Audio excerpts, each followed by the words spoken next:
Hello, everybody, and welcome to Chaotic Neutral Games. I'm Simon, your storyteller for this short adventure using the Android Shadow of the Beanstalk system. Titled 24 Hours in New Angeles, our players are going to be discovering this delightful system. We're using Genesys as per usual for a lot of my games at the moment, and we are using, as I said, the Android setting, which you can see in a lot of different games and I think a few books and things now as well. Anyway, when we left off last time, our investigators had got a strange message from one of their friends, Lucy, or Lucinda Mayo to be sure.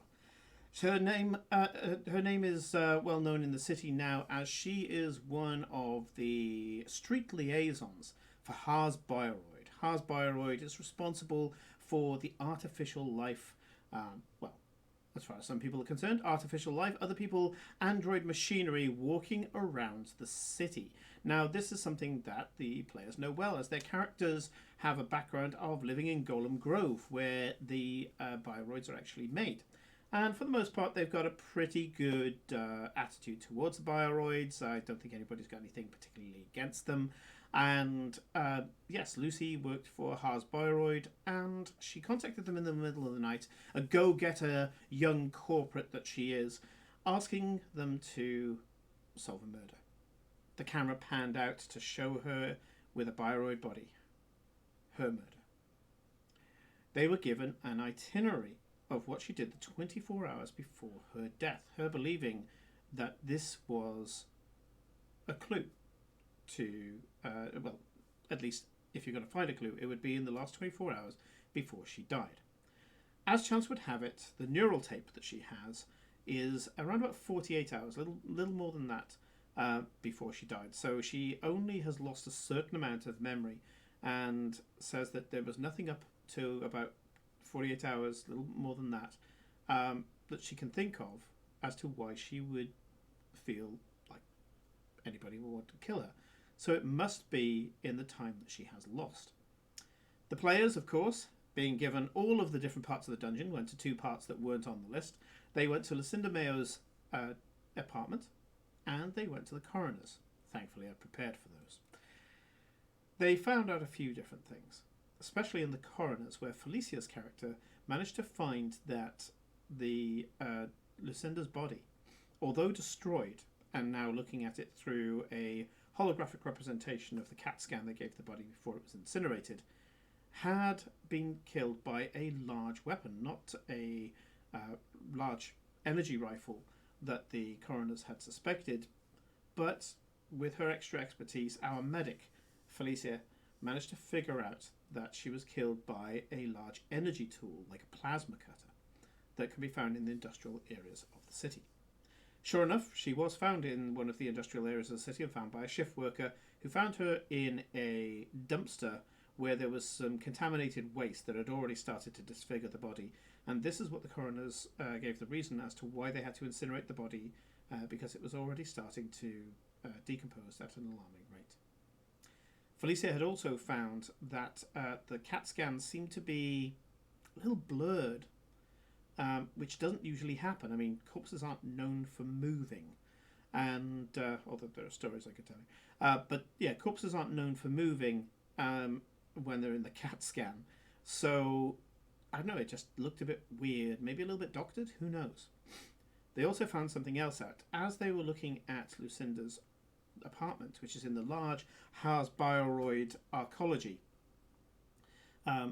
whilst trying to access some of the files, Paul's character ended up gaining a spy virus. It was effectively something that would redact information that he would get and send it off elsewhere. Thankfully, they have Rodrigo, the runner, Piper, who was able to get inside and, using their garrote program, managed to tighten the garrote around the piece of ice, stopping it from calling out to its original programmer, and by tightening and tightening, eventually destroyed the program. Going on to their next avenue of investigation, they went on book. They went to a place called Euphoria, a high-class drugs emporium that can be found on the Strip in the Manta District, one of the more well-to-do parts of New Angeles. getting in there was quite difficult. Even using Scorm, aka Lord Folgo, a celebrity status, to get up to the bouncer without being just told to fuck off, frankly. There was a problem. A 12,000 credit check required to be able to even walk through the doors, and none of the characters have that much money. Once again, Rodrigo came to the aid of the party by faking up a credit check, and with that, the scam went ahead. Scorm and Paul were able to enter, and that's where we're starting the story. Let's go speak to the characters. The characters, the players. Hello, guys. Hello. Hello. Yeah. So far, so... thoughts? Theories so far? I mean, I think Rodrigo was saying earlier that there's a lot of pushback from Haas. Suspiciously, Yeah. they're not really assisting us in the investigation into the murder of one of their own very much. They definitely, Yeah, for being, wanting this investigation to happen, they are putting a little bit too much force in the other direction, so to say. Yeah, like we're getting a bit of mixed messages. Like, do you want us to solve the murder or not? There we are. Probably they want us to find someone that they can accuse of it, but, Okay. we'll see. Some facts need to stay hidden. Well, time is of the corporations. essence. So let's bring up the players doc in the chat bar at the moment, and I'll go through again what the 24 hours before Lucinda's death was. So from midnight to 6 a.m. in bed with Meridian Silk. we went to Silk's. No, we went to Lucy's apartment. We haven't met with Silk yet. Silk yet. Well, we went to where she was staying. We're told that she was on the strip currently. We asked where she was, and we're told she's No, we were asked for her place and Lucy's place, and only Lucy's was close by, so we needed to travel further to Meridian. Bunny was also close by. Yeah, you said you went to the apartment. They said that Lucy was staying the night in the strip, and you found out that Meridian Silk is on the strip. Then the Ironworks that she went to, which is the gym, that's on the strip. Yeah. Breakfast with the Hooligans, which was in the same 3-hour period, was actually back home in Golem Grove. Meetings and inspections with the logistics divisions in Banner's Yard, that was between the strip and the Grove, so you can that's kind of on the way next time you're passing. Tactical lunch with Bunny Harvard. She's in the Haas Bioroid arcology along with... Actually, we got a ping on her, didn't we? What was her... let's go find the notes. What was her deal? Bunny. Well, she was basically the opposite. Yeah, she was the corporate liaison. She's the opposite of Lucy. So it looks like they've kind of partnered up to cross-feed information, which is why it's a tactical lunch. Check-in with the Haas Bioroid is basically just office time. Tech service with Jimmy Rip. You know Jimmy Rip. He's a local cybernetics. He's down south as well. He's back in Golem Grove. Yeah, he's down south as well.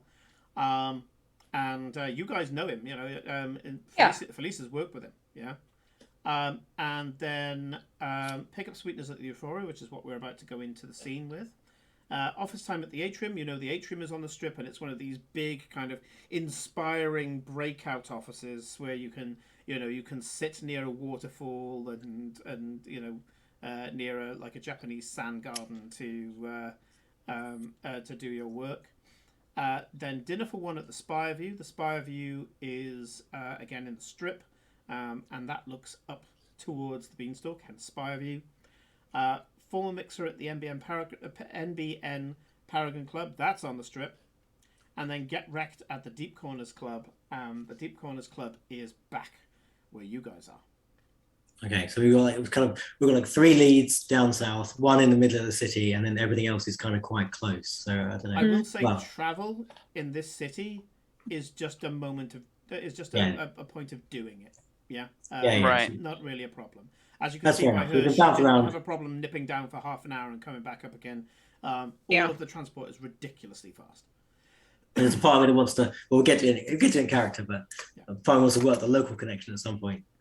Thank you for that, Helen. I will see if I can get myself a little higher.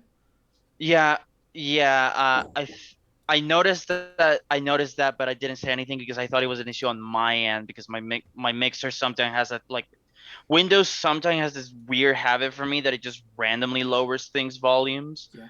Right. So I thought it was a thing on my end. Yeah, I think for the most part, it's just that you guys are just a little better pickup than my mic at the moment. But I'll see what I can do with regard to that. Anyway, let's get into it. I'll just do one quick check on the sound settings. Yeah, you guys were about to enter Euphoria. They were. I'm going to go somewhere else because I wasn't with those two when they went. They went in, and I don't want. Oh, you can still stay in the area. Yeah, I mean, I was going to, like, those two can take care of each other. I mean, citation needed, but whatever. Yeah. But they'll come out alive. Hopefully. The rest is the rest we can fix. Yeah.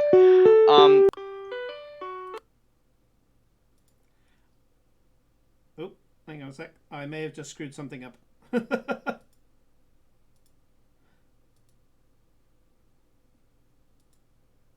Nearby. Yeah, but that's talky thing. Right, you guys should be back on. That should have hopefully fixed my mic as well. That's okay. Right. Yeah. There we go. Yep, I've managed to fix it. Yeah, much better. Okay, good stuff. Try to find a way into the spire. That's going to be a. Yeah. That shouldn't be an issue. You, Scorm or Lord Fogo, scan your card, and hey, you got more money than you thought. You just passed a 12,000 credit check. Don't try that trick again. It won't work. Yeah. So it was for a one-time only. As Piper kind of does the whole kind of "you're welcome" whatever and walks off. Yeah, Lord Fogo and Lorenzo walk in to I was about to say euthanasia. It's not euthanasia. It's euphoria. That's a completely different building. Who goes to a drug den called euthanasia? No, but they would go into a club called euthanasia because clubbers are idiots. But anyway, that's true. So you go from what is basically the Strip. Think like a California boulevard. It's a place to be seen. It's daytime at the moment, so the sun's beating down. You've got the Ecuadorian sun beating down on the street, and you know as I say, the boulevard and the Strip is bordering on the sea, and they've got this lovely, great big kind of pollution barrier to keep the pollution from coming into like the designer beach that they have, and the people are kind of skating back and forth and walking up and down and posing and all the rest of it. You can see people in the various cliques. You've got the cyborgs, you've got the G-mods, you've got the naturals, you've got the naturals plus. That's basically, I'm a natural, but I use a large amount of steroids. And all these other different fashionistas that are just, there to be seen. And they're part of the hype and pomp and the bitchiness that comes with a lot of these fashionistas and things. It's a very different hunting ground, and you're staying well away from that. But you are going to a place that they all know very, very well. As the sun kind of dulls behind you as you walk into these black leather covered doors, you go into what is a complete waste of space. It's a long corridor. And as you go along that corridor, even though the walls are black, and they seem to be, again, like a shiny, slick, completely featureless, almost Vanta Black kind of things, you step to certain parts of this corridor, and suddenly it just turns into a complete kaleidoscope of colours, almost seizure-inducing, and you don't realise until partway through that there's actually some noise, but it's kind of like a small white noise that starts off in your deep inner ear and starts building up until the point where you get this, oh, thank you, Hermit, 20 months subscription from Hermit there. It starts to get almost dizzying. And what they're using is a kind of ultrasound to start fucking with your center of balance. It's quite giddying. If you're not the type of person who likes that, it's probably quite disturbing. And there's kind of small, gentle puffs of either very cold or very hot air coming from different angles. Again, you can't even see the apertures that they're coming out of, but you can just feel it all of a sudden. Your face goes incredibly cold, and then incredibly hot, and then incredibly cold but smelling of strawberries as they put a scent in there. And the whole thing down this one corridor is just a cacophony of forced sensory information. You get to the door, and once you reach out for the handle, you realise it's an optical illusion. The handle's just painted on the door, and you go to reach for it, and your hand passes straight through it, and you start to go, whoa, what? As you go and try to touch the door for a second time, the door, which is programmed to open at the second approach of your hand, the door just basically falls away as your hand reaches it, and you're just there kind of like, fuck. You have a feeling that someone that's off their tits this would probably make perfect sense, but for somebody who's stone cold sober, by which I mean Lorenzo, this is quite unnerving. Well, I want to know if Lord is reacting in any particular abnormal fashion to this, or just seems to be taking it in his stride. I look like there's nothing wrong here. It's just like, Yeah. You know, Lorenzo, that the floor that you've been walking on is on some sort of very subtle pneumatic system, and has probably changed back and forth about 3 degrees as you've been walking, and Lord hasn't noticed one fucking bit. So by the time you get to the end, it's messed with every part of your sensory information. I feel this place should be called a vomitorium instead of Euphoria. It's all very subtle, though. This isn't like going to a fun house. Everything, including the small, even the kaleidoscope of colours, the kaleidoscope of colours that have come kind of like out of the depths of the black, so that you only just see them, so that you actually doubt that you're seeing them. I stand by what I said. Call this place a vomitorium. As the doors fall away, looking like they're almost dissolving into the floor, what spreads out in front of you is a beautiful vista of kind of marble with a kind of black marble floor, and then as it goes up, it's black marble with gold trim. You can see that there is a host. The host seems to be a clone, and they're standing there, uncanny valley levels of symmetry and perfection as they stand there bolt upright. And as you walk up to them, like a second too late, they smile at you, and you think this is part of the disorientating part of this place as well. It's one of the things where they engage you, and then they smile like it's an afterthought, so that you are doubting the smile, I guess. The delivery, if this is something deliberate, is perfect. It catches you just off guard. Just as you're there saying, this person isn't smiling at me, that's the moment when they smile. It's all meant to unnerve and to unhinge. You can see that there are people here, and as I say, for the most part, it is black marble with gold trim, and in front of you, it's kind of a crenellated room, but not crenellated that way, this way. Yeah, so there's alcoves. As you look down at the moment, all you can see is black marble right to the end, where there's just one person just stood there in a slightly better coat, clearly not a clone, just stood at the end of what seems to be another wider, more opulent corridor.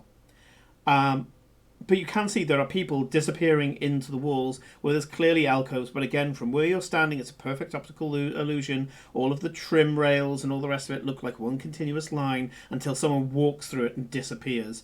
And as you bring your head to the left and to the right, you can see, yeah, there's fucking alcoves there. It's all incredibly geometric. Everything here has an agenda. And the smile on the clone that's to your right as you walk in has an agenda. I'm going to get some rolls out of you, especially considering you're separated from your medic. So I want you to do me some knowledge society rolls, please. I thought you were gonna say like suddenly out of nowhere, give me a willpower, or give me a sanity check, even though it's not that Resistance system. roll. You're already kind of unnerved, but you are focusing 100% on your surroundings. So I would like, so you can choose either Diff 2 or Diff 3. It's And not Mothership, because of still having Storm's rolls. background, Storm can actually add 2 boost dice to this. Ooh. Wait. Yeah. Okay. Wait. Yeah. Yeah. Yeah. Okay, so It's been a week since I've looked at these dice. so I was like, Paul oh, yeah. has 2 successes, 2 threats, and a triumph. Those triumphs love you in this game. They do. They do. I can add what dice to it? Two of Two the blue. blue d6s. Okay, I'm gonna make it a free difficulty because my character's just like Yeah. they're Yeah, too why busy not? looking for someone to like talk to, and they're not fully here. They're also a bit pissed. So it's like, knowledge is not their end game. Okay, cool. Oh, So the Fail threats. success. The threats are going to be simple. In the case of Lorenzo, you've not been here before, and it shows. They clock that. They know you haven't been here before. But you did succeed. So your success, because you've never been here before, is that you know that everything here is about duplicity. Yeah? Everything here is they keep the cards close to their chest. This is an organized crime den. Forget all of the beautiful setup. Forget the fact that it's in clear view in one of the most public places in the city. This is a criminal den. It's just a very heavily organized and very heavily protected criminal den. How you inquire things is going to be all important. Okay? You clock that, they clock that, you haven't been here before. But the triumph I'm going to give you is you just fit in. You're a fixer. You know what this place is. They know what this place is. You know what you are. They've figured out straight away what you are. And especially that you came in as kind of entourage position as well. They know that you're a negotiator, let's say. And you just kind of relax into it and kind of go, I'm just gonna reach belong into my everywhere. sleeve and press a few of the things inside my sleeve, and suddenly instead of the ads and the sort of corporate messaging, suddenly it's just these mad Rorschach patterns just wobbing over the entirety of my coat and hat, basically. Yep. Yep. If you hadn't already had the triumph, I would give you more for wobbing. So to wob. Now, you get that this place. You're going to have to speak in, let's say, innuendo and suggestion. Double entendre. No direct questions. Okay. Lord. Yeah, you remember this place. Yeah, these places. These people are fucking stuck up, man. They do the best shit though. They do the best shit. Anything you want, you can kind of get. They've got a lot of backstock as well, so the stuff that they show is the stuff that they've just made or just formulated. And you know that in each of these alcoves, you've been here before. You haven't got to the alcoves, but you've been here before. You know what you're about to look for. People don't ask for any of the drugs by name here. They describe how they want to feel. Now, each of the alcoves has like lights and sounds and smells and textures on the wall that basically tell you what the drug's going to be like. Yeah? And the threat is that they remember you. They just don't like you. Not so much that they won't take your business. They just thought you were a little crass last time. And so I'm gonna capitalize on that. And I'm going to get you to do something. I was like, shall I do it? Shall I not do it? And then you rolled a threat. I was like, I'm going to do it. So roll me 1 white dice. And I'm going to use this in this case. Don't roll destiny. Just roll the white dice on its own. I'm going to use this as a luck check. Okay. 1 black, which means 1 rank of bad luck. So coming out of one of the alcoves and just about to walk to the guy at the end of the corridor, is a kind of aficionado? He goes, yes, yeah. That's what I'm looking for. I'm looking for something light pastel blue. I'm looking for. I want to feel as if chilled mint oil has been dropped on my brain. You know what I mean? At which point the clone goes, I know exactly what you need. We have some in our back record. We will make sure we get hold of it for you. And he says, thank you very much. I'll be along to speak to your man in a minute. The clone kind of gives a little curtsy and walks down the corridor towards the one member of staff that doesn't seem to be a clone. And he turns and says, "Oh, Lord Folgo, I didn't think that this was your kind of place. I would have thought that some kind of snorting washing powder or something was more your speed." There's a couple of bits of dutiful laughter from some of the alcoves. Other people who have kind of poked their head out to see what's going on, looking absolute distaste for what he's just said. The clones obviously are looking completely impassive, as is the guy stood at the end of the corridor. You seem to have been ridiculed in this place. So as he does that, I walk towards them, just start walking towards them, and as I get close to them, I just walk directly by them and just go, "Oh yeah, I need to talk to the guy in charge of the person." Just completely blank them, as though they didn't exist. Yeah, as you go, fucking sandbagged. As you go past, this guy is like he's kind of like a cyber musician. He does like a kind of psychedelic AR show where he does kind of binaural beats, I suppose it is, where he composes a sound thing, but then you have to do the sight, the sound, and all the rest. He's like a sensory musician, whereas you're like a traditional musician, on a stage. And he kind of, as you walk past, his nose goes up as if he's smelt something bad. Now you don't smell particularly good, but he's really going over the top with it all. And as you blank him, there's just this look of distaste as you walk past. I just say out things like, I just want to talk to someone that matters around here. Just being very obviously against him, but obviously aiming and looking at the people in charge. As you go past the alcoves, now that you're out of the blind spot and can actually look into them, one of them seems to, as you pass them, there's a scent of summer blossoms, maybe summer fruits, you're not quite sure. There's lots of reds and terracottas and kind of like berry purples and things.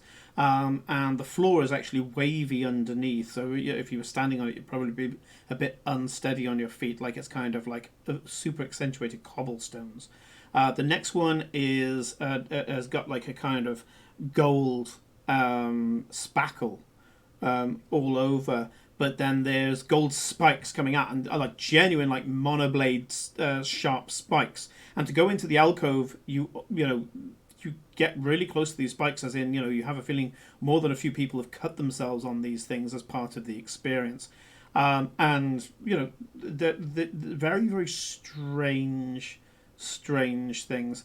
Like you go past one alcove, and a clone is dutifully picking up a pot that seems to be made of, I don't know, some sort of very flexible plastic material, like a rubber material, puts their hand in and just takes out what seems to be like, I don't know, whipped cream or something, and just, it's like a kind of dark ochre whipped cream, and just smears it down the face of the person who's talking to them as they're talking to them, at which point they go, "Oh yes, that's exactly what I was looking for," and the clone kind of just wipes off their hands, goes, "In that case, this is definitely what you're looking for," and just takes a tiny little ticket and places it in the hand. "Oh, so thank you very much," and the clone picks up another towel and towels off the person's face as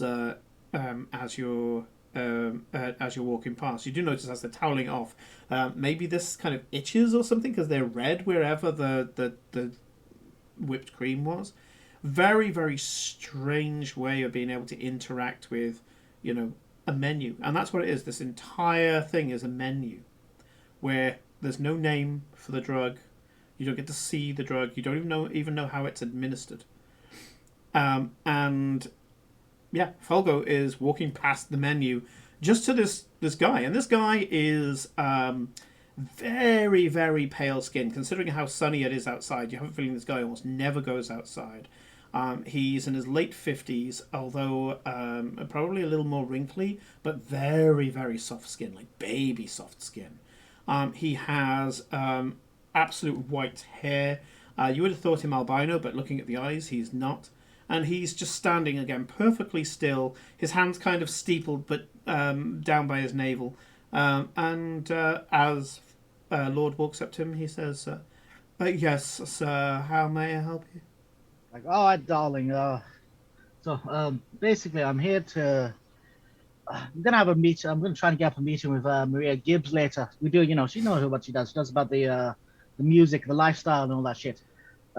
I'm sure I have no idea what you're on about, sir. Well, let's say someone that your group don't much like, but we like. My mate Lorenzo, he got me out of a packet, and basically I'm there to take it as a bit of a Moorish snack, when I actually talk to her and maybe give a recommendation. Basically, I'm thinking I want to be fair and give you guys a bit of a try and a possible, above this thing. I don't want to just hang out one. Like I just flash a packet of the powder I made in my pocket, but no one knows. And there's some crushed up pills. As you pull out the packet, the guy looks with such distaste. He goes, "You want us to compare to that?" Oh, it's supposed to be a retro blend. That's what these guys are. Well, they're trying to compete with you, but they're bringing out retro blends and they want to. How avant-garde. Oh yeah, fucking all that shit. But basically, the only reason I'm here is my mate Lucinda Mayo came in the other day. I'm just like, what the hell? I'm sure I have no idea what you're on about. Oh, you may, well, all I'm saying is I'd like to, possibly, I'm thinking about it, because I want to recommend something when I go talk to the reporter. Now, do I recommend this stuff or do I recommend your stuff? And basically, I trust Lucinda Mayo's recommendation. If she's been in here, I'd like to give a go of what she had. I know your people can mix up stuff, type of thing. Obviously, we cannot tell you what other clients have had here. Well, then what if I get the other clients actually have a word with you themselves? I'm sure if any client wished to repeat their visit here, we would somehow be able to cater to them. I just pull out my very bad phone because it's deliberately it's so bad it looks retro. It's probably you could get this from a record thing, and I'm gonna try calling up Lucinda. An executive answers the phone. "How's Byroyd? How can I help you?" I need to get out of Lucinda. I want to get out of her order from last night. A bit of takeaway. I'm afraid Lucinda Mayo is currently busy. Can I help you in any fashion? No, just fine. Just tell her that if she wants a snack later, what does she want us to pick up? If she can get back to me at some point. I don't think that Lucinda Mayo will need any snacks. Oh, trust me, she wants to know about the snacks. I was and tried to giving some type of very slight code, street level code. I'm sure that I'll be able to pass that message on to her. I'm pretty sure she won't want any snacks, but I will pass on your message. Thank you very much, investigator. Anyway, so what stuff do you recommend then? You're saying to the guy, yeah? Yeah. Well, it depends on what kind of experience you would like, sir. Well, it's, something a bit, a bit of a party animal type of, vibe. I don't like any of this fucking scented shit. If I want to have a bath in, lavender oil, I'll do it myself. But something a bit more, down to earth type of thing. Something a little primal and energetic, sir. Oh, yeah, let's hear about that one. Come this way. And he gestures you to one of the booths. The second that you walk into it, it smells of sweat. It smells of a bed after a long night of fucking. The walls do seem to be coated in something. You're not entirely sure what it is.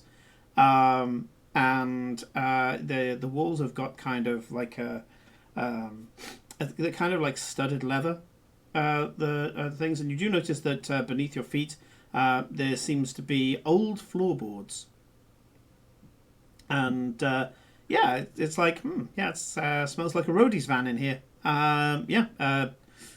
It seems fairly giggy to me. So as I go over, I'm gonna be like looking at Lorenzo, like see what you can do. Since you're my entourage, hopefully no one's paying much attention to him. I'm gonna try to be, and I'm gonna be loud going in. I'm like, all right, this is more like it then. How about you show me, like, give me a sample of it if I should actually recommend this stuff. I mean, I'm gonna be on a fucking news later. I'm doing a whole fucking gig for my dead mate.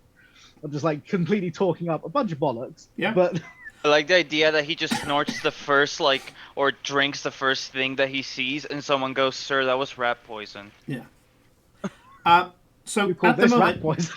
you've nailed role playing a celebrity. Give me a charm check, and I'm going to just give it diff 2. It was going to be a lot higher, but you have acted the part, and there was nothing there that he was concerned about.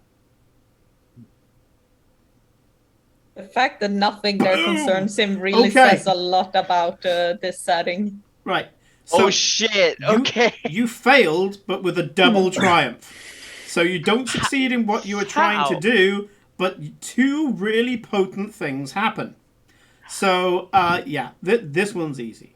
This one's easy. So the guy who is serving you clearly hates you, but is tolerating you because that's what he does. Duplicity is part of their MO. The advantage is, of course, that he is all smiles and graces, and he says, "Well, in that case, I'm pretty sure that we can arrange this experience for you for the cut price of 2,000." Guys, I look at that. Oh, you're trying to charge that much for this sort of thing? I don't know if that's going to be fucking the recommendation type of shit I'm going to be doing with fucking Maria Gibbs. I thought I'd be giving you fucking PR for that shit, but whatever. And he says, "Well, that's disappointment for you, isn't it?" Oh no, I'm fine. And I'm going to, yeah, I mean, fuck it, let's do this. Let's get into the dirtier side of cyberpunk. As you as you're saying that, someone behind the man catches your eye. I'm going to roll a white myself. If it's a white circle, it will be a clone, and if it's a black circle, it will be a person who's shopping there. It's white. It's a clone. So a clone breaks their absolute, kind of zombie, faceless, kind of thing, and breaks it really, really, suddenly, knowing that nobody else is watching her. A female clone. She suddenly just turns to you and goes, and gives you a very lascivious wink. And she walks up to a bare piece of wall, touches a few contacts, and apparently what she sees and what you see are completely different. You think it may be an AR overlay, so they can see things in this room, because for you it's minimalist kind of thing, but for them I'm sure they see things like notes and things about the product. And she walks out of the front door of the store after giving you this very, very suggestive wink. Lorenzo, the guy turns to you and says, "Maybe as this man's administrator, you would be willing to talk about this, well, advertisement?" Well, I guess. Tell me what's hot right now. Hot right now. What's hot right now is individuality. There's no following the herd anymore. People have scattered gloriously, and there's a current war in the fashion industry. As such, we cater and comply with that and that alone. you'll see that the sensations that we have here don't follow a particular trend, as it has in the past. We have gone from everything from feeling like razor blades are crawling down your throat to feeling like you're being wrapped up in slightly wet and warm wool. Everything in between. There's currently an open palette on the fashion of New Angeles, and we're just waiting for the next big name to strike. And everybody wants to be that name. As such, we have chosen to be an inspiration for change. And so we're not pushing any one particular experience at all. Something's got to be popular, right? I mean, I don't imagine it's the razor blade thing, to be honest. You would be surprised. Some people live in such comfort that they pay for pain. I'm looking at your hands and the scuff of your shoes. You're not one such person. You would probably be looking for, let's see. And he sniffs in such a way that he's almost kind of trying to sniff the character out of you and goes, I would say inspiration, invigoration. You want a new high experience. I don't think you want to calm down. I think you want to connect with the world, a little high octane, but in the brain. Whereas your, and he looks at Lord, client here looks to charge his body. I would say that you want to focus the mind. I'd say that's fair enough, yeah. But, hey, look, I'm on the job right now. I gotta be able to make recommendations, like something's gotta be cool with the cause, something's gotta be down with the bangers. Well, the Corp always like they're subtle with a spike. They like to get all giggly, but stay in control so that they can keep socializing and schmoozing, and then just have that one moment of something short, sharp, and sensational, but something that's not going to take them out for too long, lest their enemies take their moment of absence as an opportunity. This, for example, and he grabs you by the shoulder quite forcefully and marches you to one of the alcoves. The alcove is white from head to toe. It's kind of not white, not even white marble, but a white sheet of glass, and you can see that there are things crawling behind the glass, kind of like hands. That the glass is like probably about 90% opaque, and it's just that 10% transparency that only when these things just touch the glass that you can see something in contact with it. It looks like a hand, and another one may be a paw, and then something maybe scuffing past it, and then what seems to be the writhing of insects in another area. And he goes, wait for it, and then there's this huge blast of air where suddenly you can feel like a crackle of sherbet up your nose and in your mouth. It's like they've put a very small amount of very, very sharp, tart, sweet sherbet into the airstream, and it's just shot into your mouth. And as it does so, you're kind of like, it's like pure citric acid poison, I know, Felicia, has been shot at your face. Your eyes are stinging very slightly, but then after that, your eyes feel a little bit numb, and so does your mouth. And Inky fresh. And then after that, all the kind of writhing things that are touching the glass just peel away from the glass, and it's back at its original original state, and it's just this innocuous looking booth again. How very corporate, you understand. A moment of the emotions bubbling to the surface, that moment of tantalizing escape, and then back to business. I kind of liked it. What can I say? So what's the damage? He says, well, to be crass, you know. I noticed you contacted Haas Bioroid, or at least your client did. What connection do you have with them? We're from down south, so I certainly hail from the what is it? The Golem's Grove. Can't do much without getting touched by Haas down there. Ah, an industrial area. We don't normally What get can I people say? from there, but I'm not surprised. As I say, I took in your mien the second that you walked in. I'm And looking yet, to broaden my horizons. What can I say? and everyone should try to do that, sir. So, am I correct in saying that you are more part of the production and deadline part of Haas Boyeroid, and that's why they've sent you here? You're climbing the ladder. I think that's fair to say. Again, I'm looking to get a more elite clientele these days, let's say. And He pulls out the thinnest of phones out of his pocket and places it in his delicately manicured hand and says, I don't suppose you have any particular contacts that you'll be giving this demo to? Well, you've already heard the name of my good friend dropped earlier.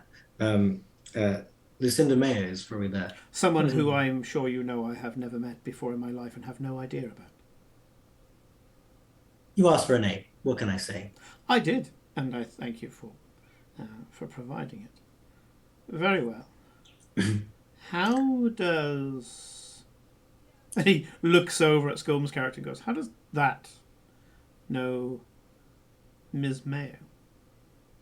We all came up together. Let's say that. We've gone our separate ways, but some in very different directions.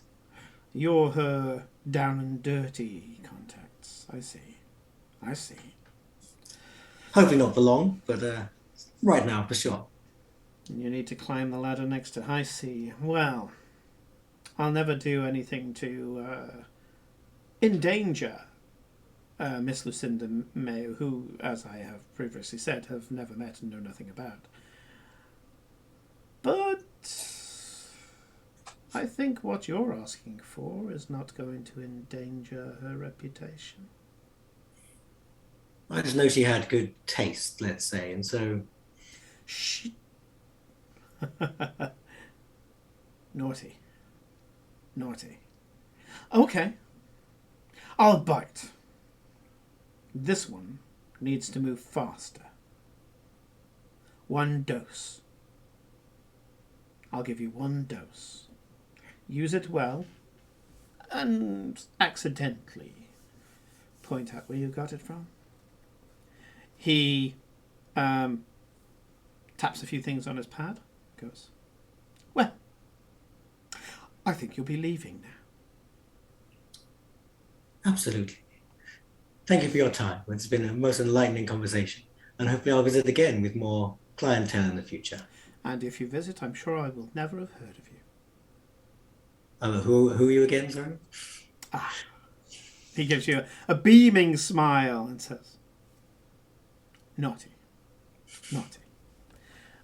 Turns and walks to the exact position he was standing before and stands, and you're there kind of like, nope, no clone. Look to the back of his neck, no barcode. All the clones have a barcode on the back of their neck. Yeah. And yeah, no problem. And you're told to leave, empty-handed. Well, hoping not. Did he mention he was going to give us a freebie, or is that did I mishear? Sorry. He said yes. He said he'd give you 1 dose, and then he told you to leave. Okay. Is there a door at the back of the place, or do I just need to exit? Nope. There's 1 entrance, 1 exit. I suppose I will start walking towards the door, but check my pockets as I go, possibly. Okay. You check your pockets. There's nothing in your pockets. Check my phone as I go. See if there's anything. Nope, nothing on there either. You get to the end of the corridor. The doors open, and the bouncer says, "Thank you." Stares forward as you and Fogo leave. By the time you get a few meters out of the door, someone bumps into you, apologizes, and walks away. Check under my hat. You tip the hat to them, and yeah, someone bumped into you, and Folgo, Scorm. In an alleyway, you can see the clone that gave you the wink is standing just where you'd be able to see her, The second that you she sees that that you've seen her, she steps into the alleyway. I just like look over like Lorenzo. Oh, I got a date, mate. Do you want to come? Make it a double. Or maybe you want me to go alone. Got a lady. Or a lady or a man? I don't know. Is there a lady? Yeah, female clone. Oh, got a lady waiting then. I look at Lorenzo, see if he wants to come, and I go anyway. I don't wait for an answer. Sure. Lorenzo, next time you check your pockets, you have a small tab in your pocket. Hey. Yeah. Excellent. And yeah, so Lord, you go into the alleyway. You walk in there, and there seems to be a chicane of 2 different dumpsters. And just as you're coming into the alleyway, you just see one high-heeled shoe go behind the second dumpster. Yeah, as I do it, I put my guitar in front of me and start strumming a few lines. As I basically just like start strumming it. As I like basically just come close. I'm like, want to have a word or maybe more? When you get to the second dumpster, she jumps on you and basically starts trying to tear your clothes off. But I just want to do a quick like thing of like, good tear clothes off or bad tear clothes off? My God, thinks about it for a moment. Well, like, she's reaching into your pants and pulling it out. So it what she wants is being very clearly communicated. You do notice that her underwear is currently hanging off what seems to be a fire exit sign. Simon plays, lady. I pull out a shot of whiskey. Want to indulge? And I call back to Lorenzo and go, got a party have a dinner date. I just like, call Maria for me. And I just throw my like calling card that I got from her the other day. Try to set up a meeting at the the Spire. Tell her we've got something and we want to talk to her. Lorenzo, you retrieve Scorm's phone as the from behind the dumpster, the clone's head disappears in the downward direction. Class. I will stand obviously slightly blocking the entry to the alleyway, trying to preserve some dignity of someone. Who knows who at this point? But there we go. For the sake of everyone's sanity, we shall go to the after effect. Needless to say, Scorm, does Lord Folgo fuck the clone lady? In an alleyway in the middle of the day. Classy. Doesn't get more cyberpunk than that, I guess. He's a punk rocker. This is a typical cyberpunk This is cleaner than most houses, I think. This is a step up from where he slept last night. Oh, man. So from what I'm getting about Lower Folgo is that by this point, he should have the Biohazard logo around what the crotch area is. Yes. That thing. But then again. Is... Oh, well, that's one of the things. Sexually transmitted diseases no longer exist in the city. Oh, okay, because I was going to say COVID-3 is happening down there. Yeah, thanks to Jinteki, the average lifespan of a virus that Jinteki doesn't want in the city is about 48 hours. Okay, fair enough. Anything that Jinteki wants to develop a good and cost-effective cure for, of course, is rife. So there are some sexually transmitted diseases, but for people with money, they disappear very quickly, almost as if Jinteki kind of altered them to really respond to their drugs. Yeah. Don't you just love corpse? So, Lord Fogel, do you satisfy what you have just realised is a clone fan of yours? I mean, what do I roll? Light melee attack? Let's just say you can't fail at this. Well, yeah, like, Cat has been around the bush more than many times. So, and this time he's not completely wasted. This is just a choose-your-own-adventure thing. Do you deny her, or do you give her what she wants?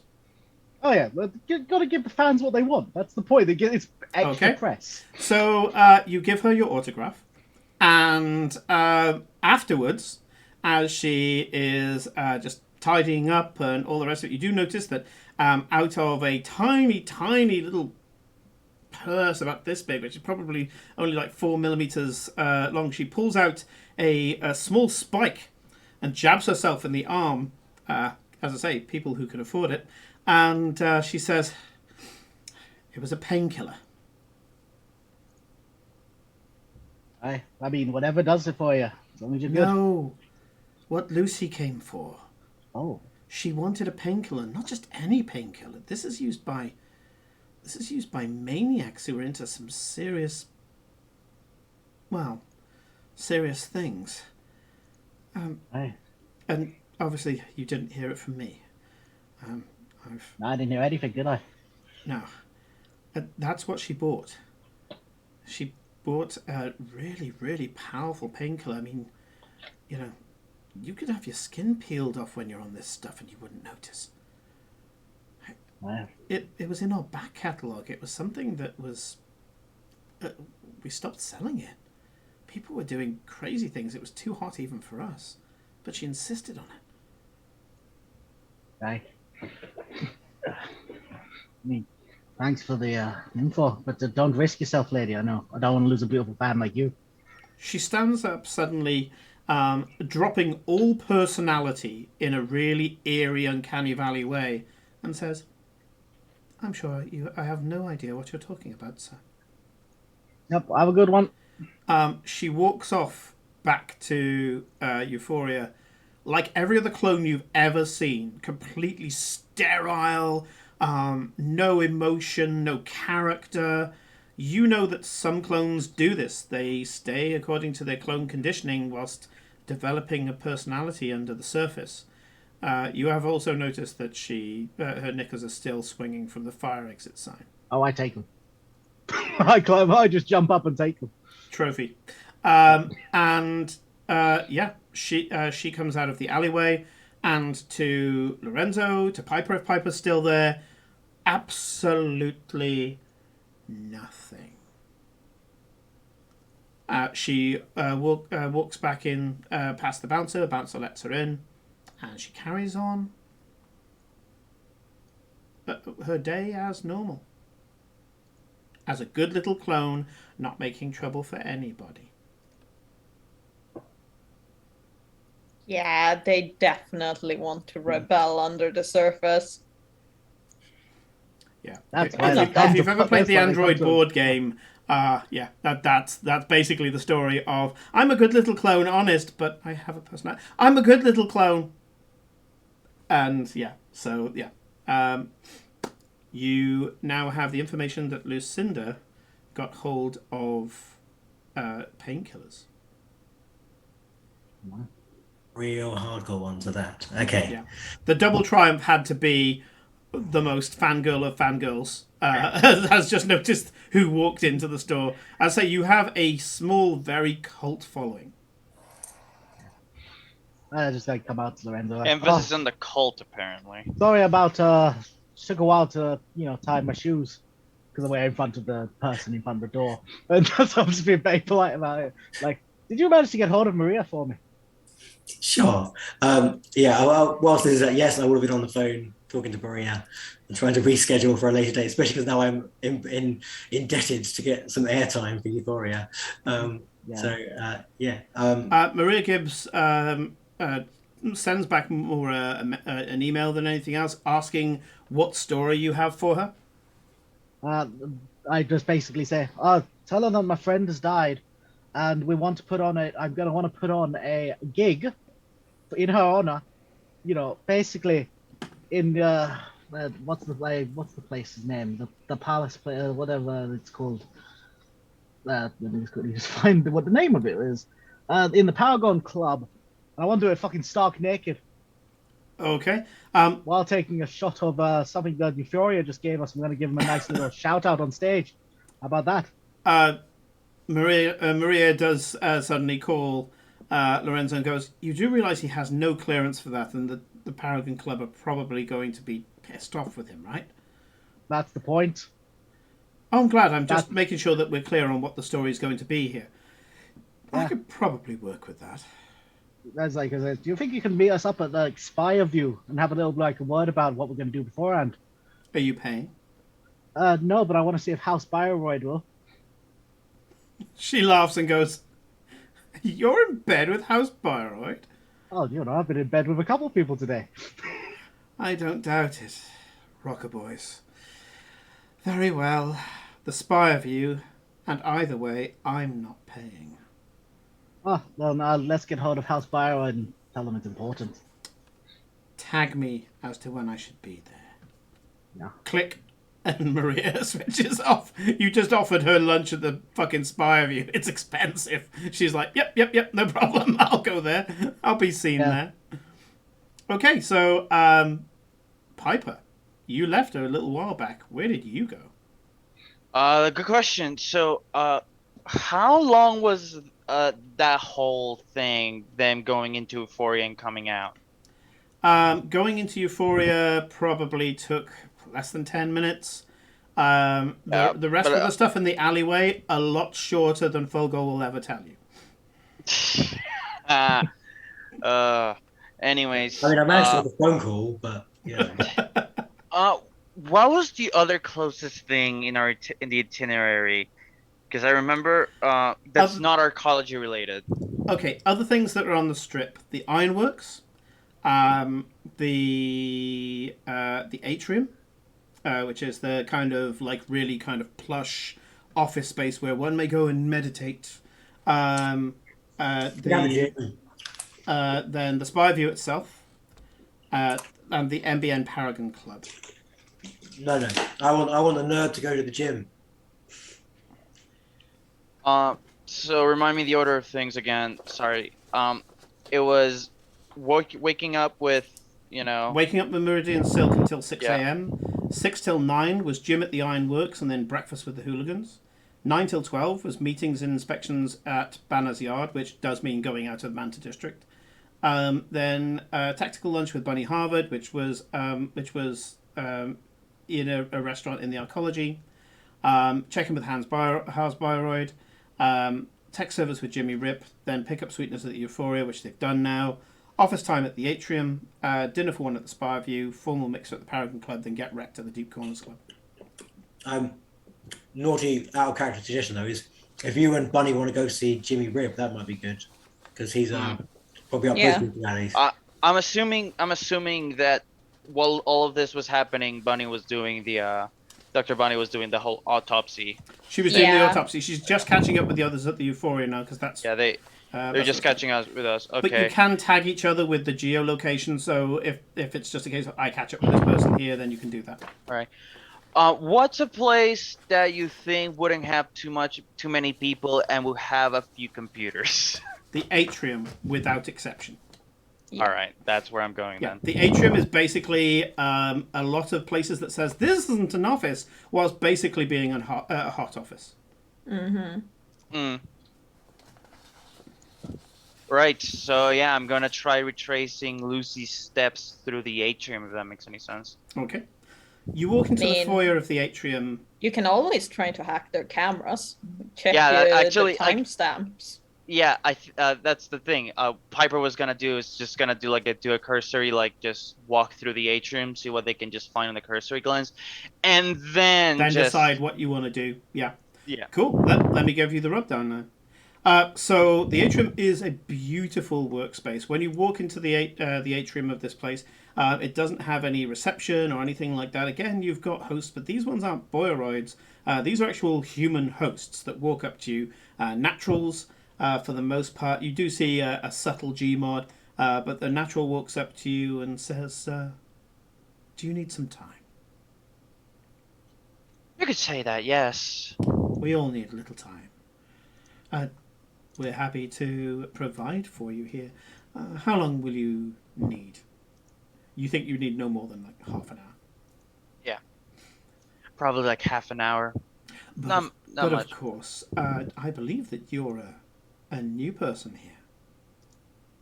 Yes, I'm actually very new to the area. New talent, of course. Well, the Atrium is the place where you're going to need to go whilst you're there planning your next step. the new and exciting opportunities in your corporation. Yes.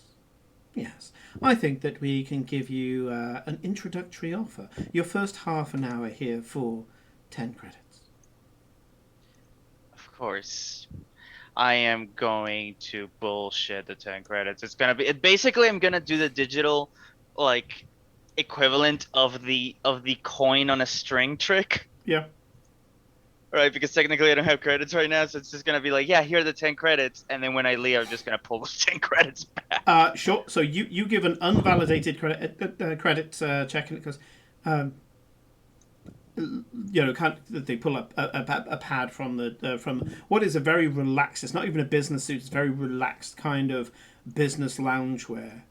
Pulls out a pad and says, you can see that they wrinkle their brow as basically you've put it as it's like error, resolving in 21 minutes and 40 seconds. You're like, yeah, that's more than enough time. At which point he goes, yes, it's gone through. Completely blagging of, no, nothing's wrong. We deal with our product is calm, and so I'm not going to argue with you in the atrium. At which point he goes, of course. Knowing that he can just send an email later on demanding the money. That guy, this person has some anger issues. Oh yeah. Bear in mind, this is probably just this poor schmo's job, and he has to be so calm and so inspiring, and so you are welcome here. This guy goes back to home. The corporate heights. He must go home and murder his cat. Yeah. Yeah. He goes home, grabs a baseball bat, and just goes apeshit until he falls asleep. Yeah. That, or he is like the girl from there's a Netflix anime where it's just the Regrets Go. Regrets Go. Yes.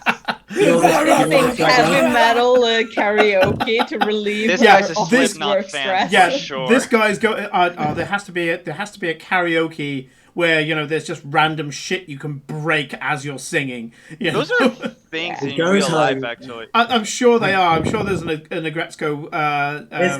There's different rage rooms, man, where they just put old crockery and stuff and baseball bats. Baseball bats, you just fucking go to town, yeah. What this guy does? You know what this guy does? Goes home, gets out his plasma car, and roams the streets at night. We found him. Case closed. Yeah. So I'm assuming that like the way this place is like they give you like a private meditation space. No, this is all open. You get to sprawl or sit or cuddle in an alcove wherever you find it. As you walk through the atrium, he says, "Please experience the atrium," and you're let in.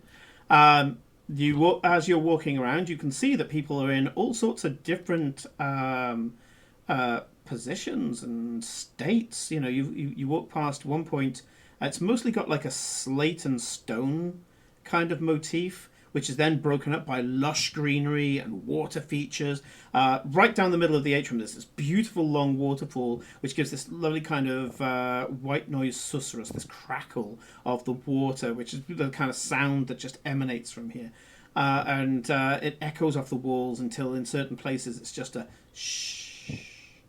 And as you're walking around, there are people who are in little bits, like they put one patch of just grass, and there's a corporate woman in like a pencil skirt and a blouse. She's taken her blazer off and she's put it down to one side. She's kicked off her shoes, and her toes are just kind of digging into or just kind of wiggling in the grass. As she's got her laptop in front of her, she's lying on her belly, and she's just typing something like a contract proposal or something like that, whilst the grass is tickling her feet. Another guy is just kind of curled up in what seems to be a break in the slate, and it's like a little book nook. There's lots of old books around him, and you're sure if you got close enough, there'd be that old book smell.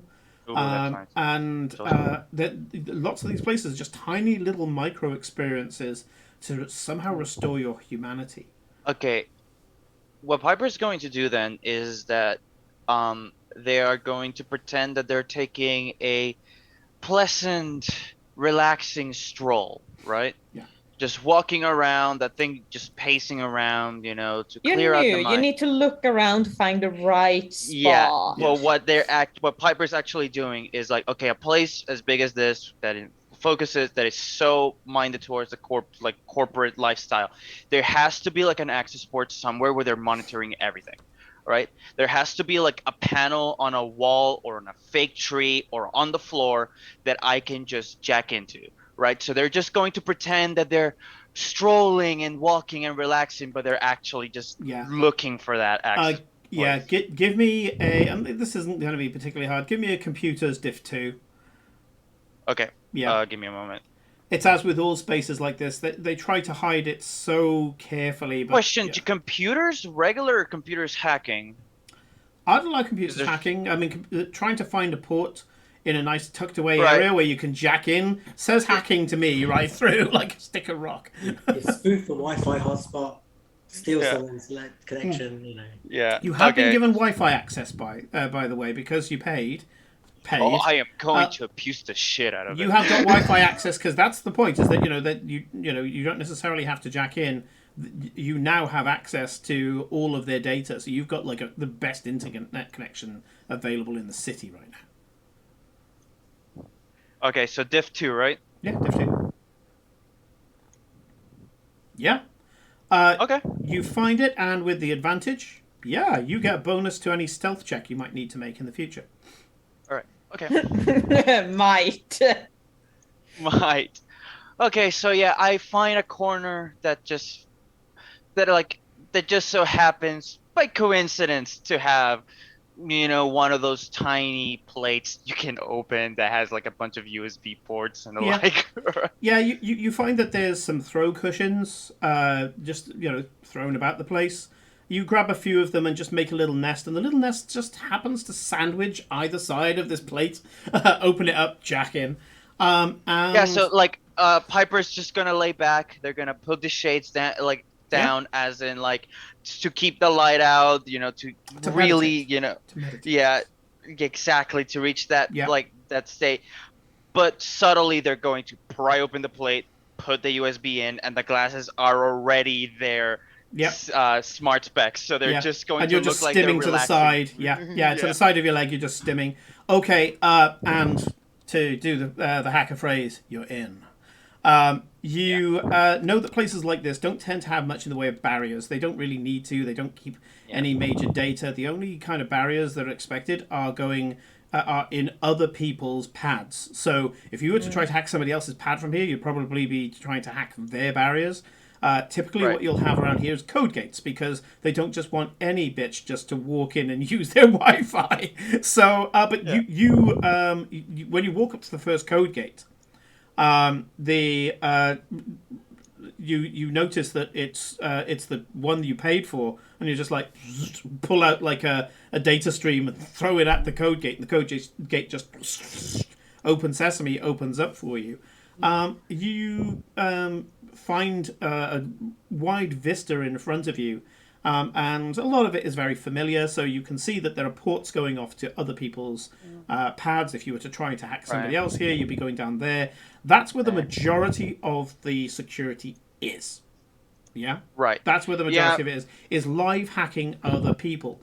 You can see that there's the administrative systems, which is kind of how the building runs, all of its various lights and sounds and things like that.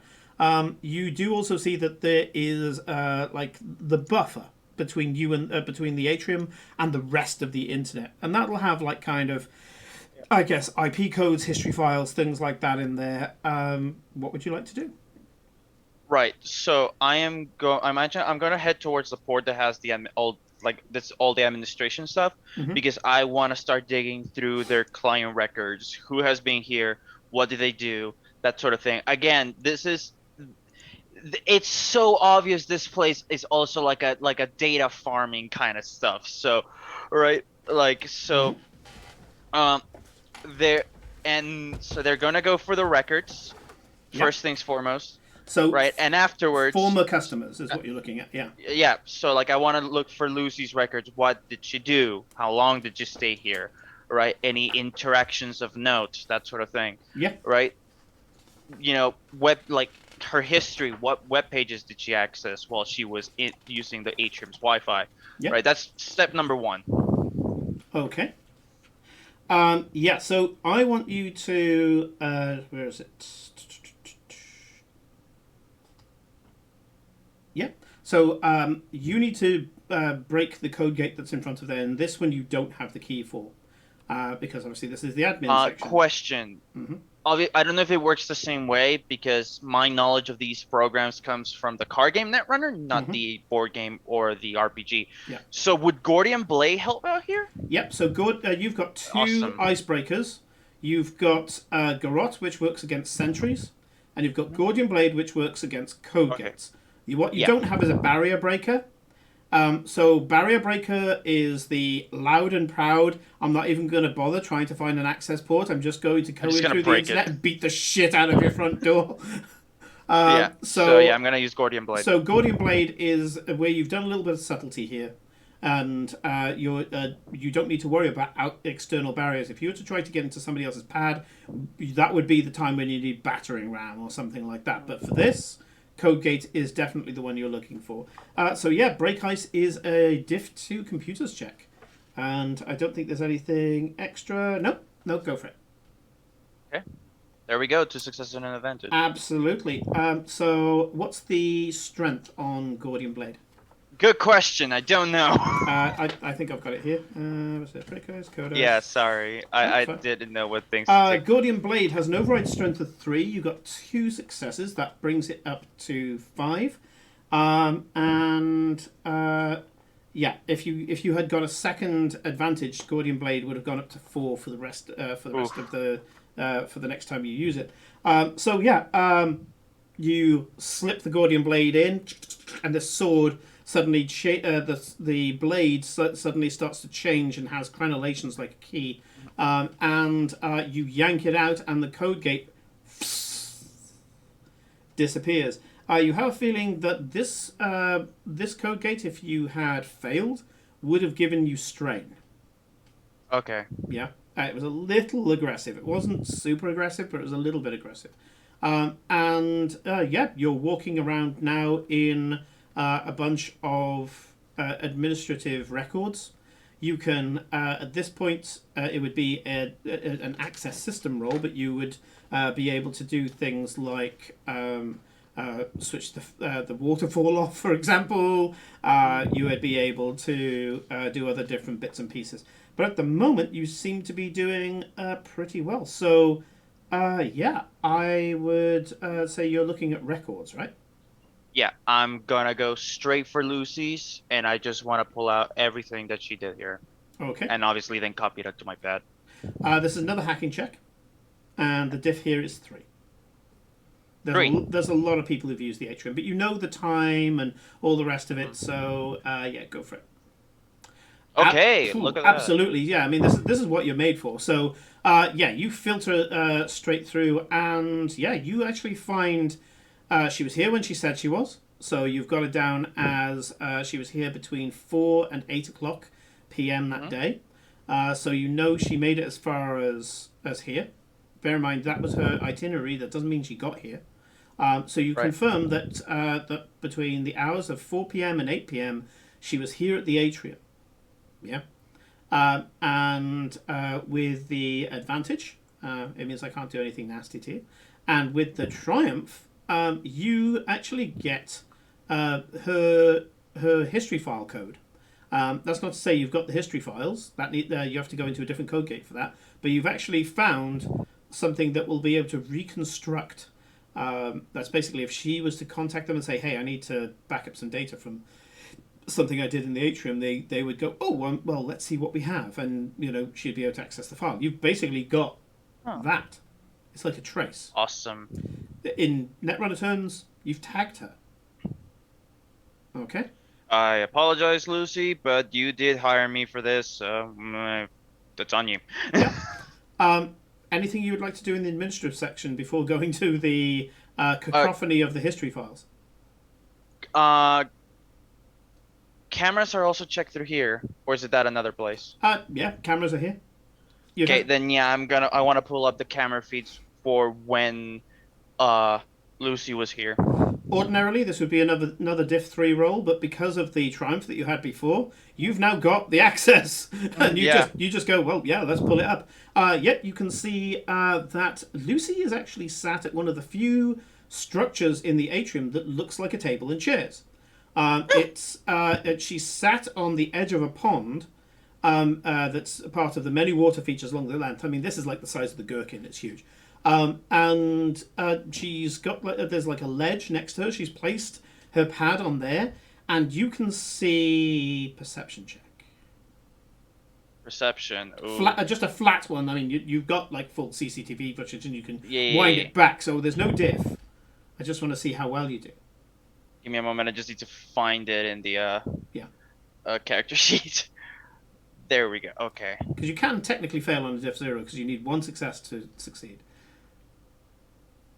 You scrutinize it, and yeah, absolutely. She is a woman on a mission. She is intense. Her eyebrows are down. She's typing furiously. Not relaxing. Right? She is not relaxing in the atrium. Anybody who would be walking past her was like, well, it's not fucking working for her, is it?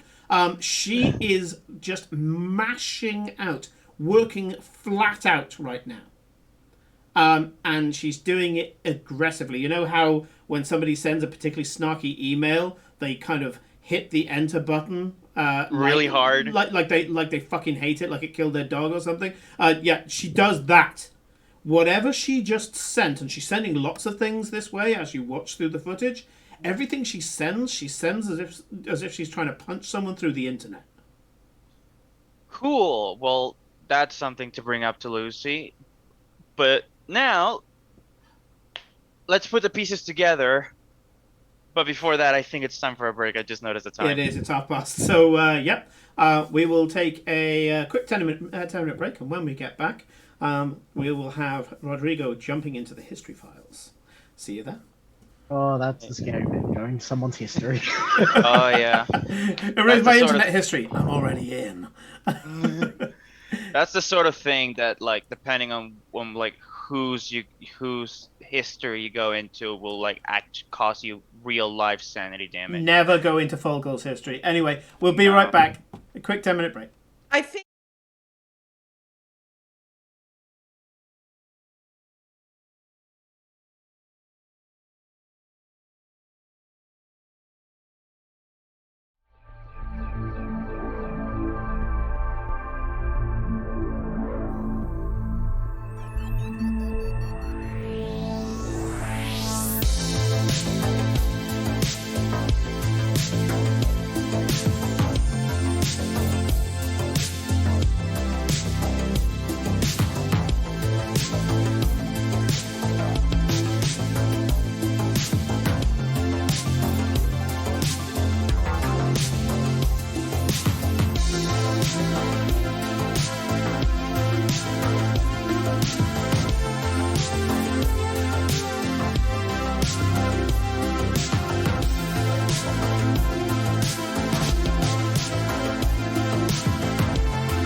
And we are back.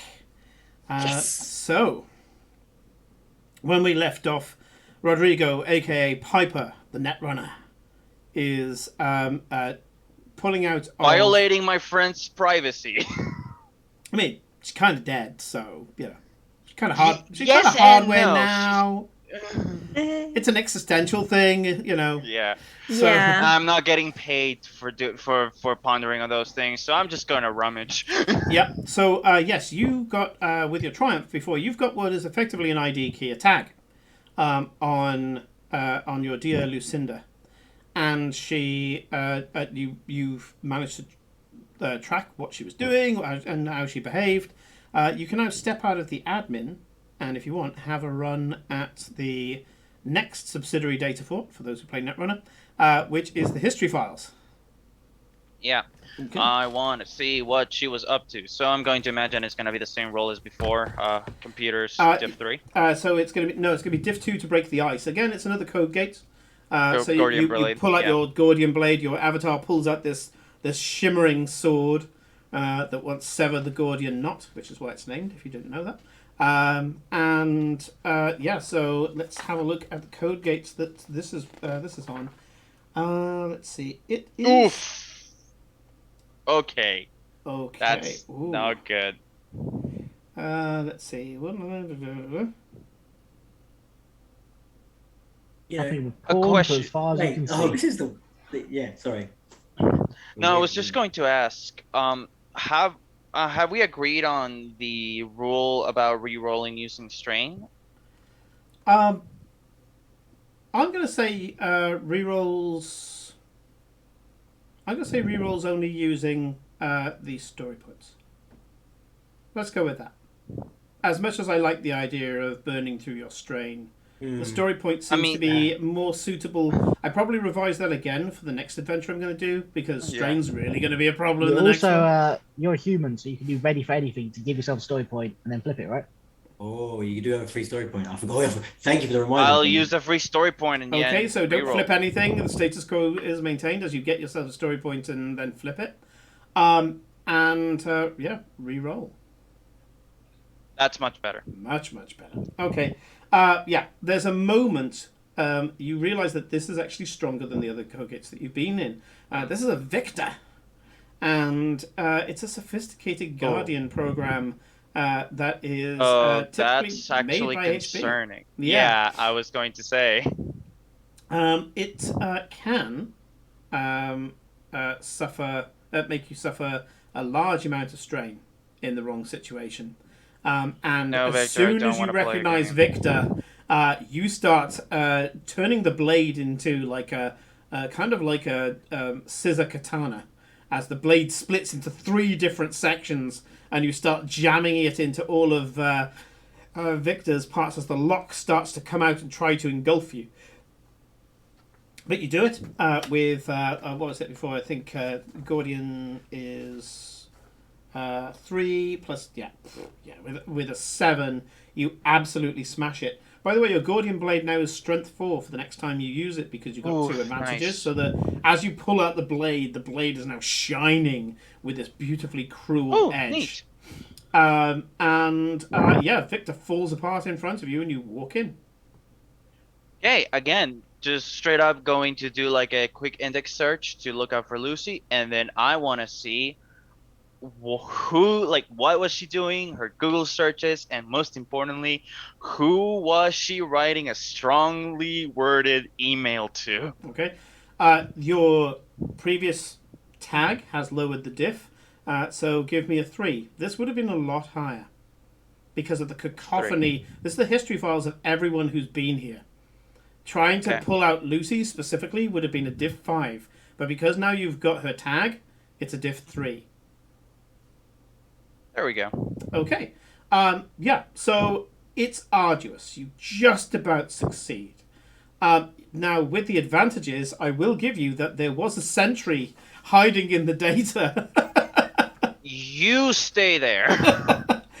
Yes, so there was a sentry that you didn't expect there. You do not see me. This was the Shinobi sentry. Jedi mind trick it. As these tendrils of data are all over the place, and you suddenly just hold up this key over your avatar's eyes, one stream of data in amongst this huge tangled mess of history data is a different color to all the rest of them. You go straight to it, no messing about, and you can see that some of the data as you're going past you suspect is dummy data, but you're not accessing any of it because you know where to go. You're not having to go maybe this one, maybe this one. And just as you're there and you're walking past, you do see as this, this writhing amount of encoded data is going. Some of the data just kind of parts, and you see an ever-loving fucking ninja just sat there with a pair of shuriken, waiting to attack anybody who parts the streams. I pretend I do not see it. By going straight to Lucy's data, it doesn't get a chance against you, and in game terms, you didn't roll a threat. So it detects threats and comes at you. So, Shinobi also damages icebreakers as well, so important to know. You go straight up to her data and you don't get anything that was in her pad, but what you get is what she sent out of her pad and through the atrium. And yes, you suddenly go, oh, this is naughty. The atrium does keep records of pretty much everything that people send. It's not a sentry, but it's like a program you can see that is like carbon paper. As all the data's going over this program, there's like a shadow that appears underneath it and goes off somewhere else. The atrium is basically one great big piece of corporate espionage. I know, like Piper knows. That's why when I walked in, I was like, "Oh, this is obviously a data farming like scheme." Yep. Right. Obviously, it is. Right. So, that's why they were so confident to just but yeah. They're just going to make. I imagine there's. It's going to be too much to review right here just by themselves. So they're just going to make a copy of every single thing, like just everything that Lucy did, saw, wrote while she was here. Yeah, this is copy paste. A flood of information enters your avatar. As some of it passes, you can't help but scan read. She seems to be sending out anonymous emails, tip-offs, things like that. Oh, our dear Lucy was a bit of a snitch, huh? Okay, interesting. All right, so now that I got that, and I got everything that I wanted to, I do want to do one last thing before I leave. Yeah, sure. I want to access the part that controls the PA system and with the ambient music. Right? Yeah, sure. You've already hacked that code gate, so you just step out and step into the admin area. I want to put in a very quick, I just want to write a very quick script, right? I'm going to put a timer on it. Basically, time it more or less so the script executes once I leave the atrium, right? Yeah. And when the timer reaches 0, the script is going to make it so that the PA that is playing this calm music just plays the most aggressive heavy metal. I'm talking Slipknot. Yeah. I'm talking Slipknot here, right? Fucking, just the most aggressive, angry, white boy drink chugging monster and punching a hole through the drywall metal. Yeah. Is that Special Bean Gannon? That's the real question. Right. So it's just a little code. It's just a little script, right? Yeah. That will execute when Piper leaves the atrium, and they're going to leave like a digital digital tag, right? Kind of like a calling mark kind of thing, right? Which is their I want to say their calling card, if you want to call it that. It's kind of like a human skull with a cigarette hanging out and a third eye. Yep.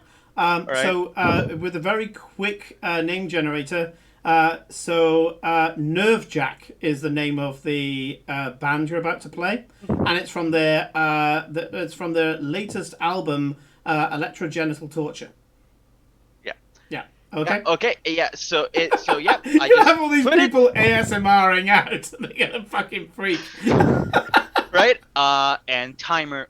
And as soon as I put the time, like the timer starts counting down, I jack out. It's just like, and we're at. Yeah, so all of this happened obviously within about, I would say it's probably around 20 odd seconds. So Piper is going to get up from their meditative state. Actually, it was quite meditative for them, right? But not because of the atrium reasons, right? Yeah. Just scrub their footprints. You know, imagine that's what could be kind of quick. You know, just a quick. It's implied in the rolls that you made. Yeah. So that was you not making footprints in the first place. Yeah. If you had started to make that, I had a Sisup ready for you, and I had a Shinobi ready for you. Shinobi really fucks you up 6 strain, and it fucks up one of your that's why. icebreakers. That's why when Nasty. Piper just saw it, like the reaction was, "I pretend I do not see it." Yeah. Okay. But yeah. So and they're gonna get up. They're gonna look relaxed, and very on purpose, while still in the atrium, they're gonna light up a cigarette and they're gonna start walking out. Yeah.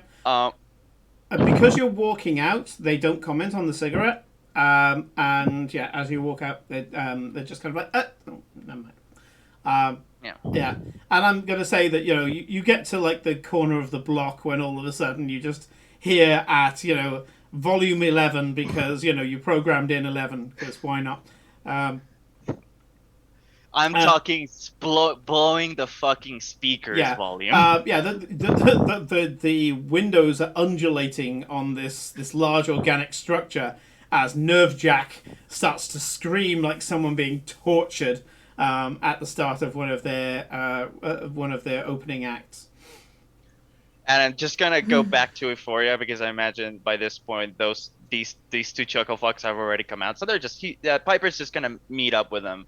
Okay. And at that point, the medic. I'm gonna say you all have each other's geolocation data. Gets up and you get back together to crossover notes. So go ahead. Well, I see you have been busy. Oh, I could say that. Yeah. I can busy. hear your heartbeat being higher than it should be. What did you do? Were you saying that to Folgo or to me? Yes. It's not what, more who. It's not what I did, it's who I did. I'll talk to my supplier again. Look, I got some information. Felicia, I'm going to say you've got anti-clap medicine on you. You've known this guy for a long time. Yeah. Again. Just go look over there. What? Stab. It basically reached into the pouch, pulls his arm out, and just stabs him. I was looking for a pick me up.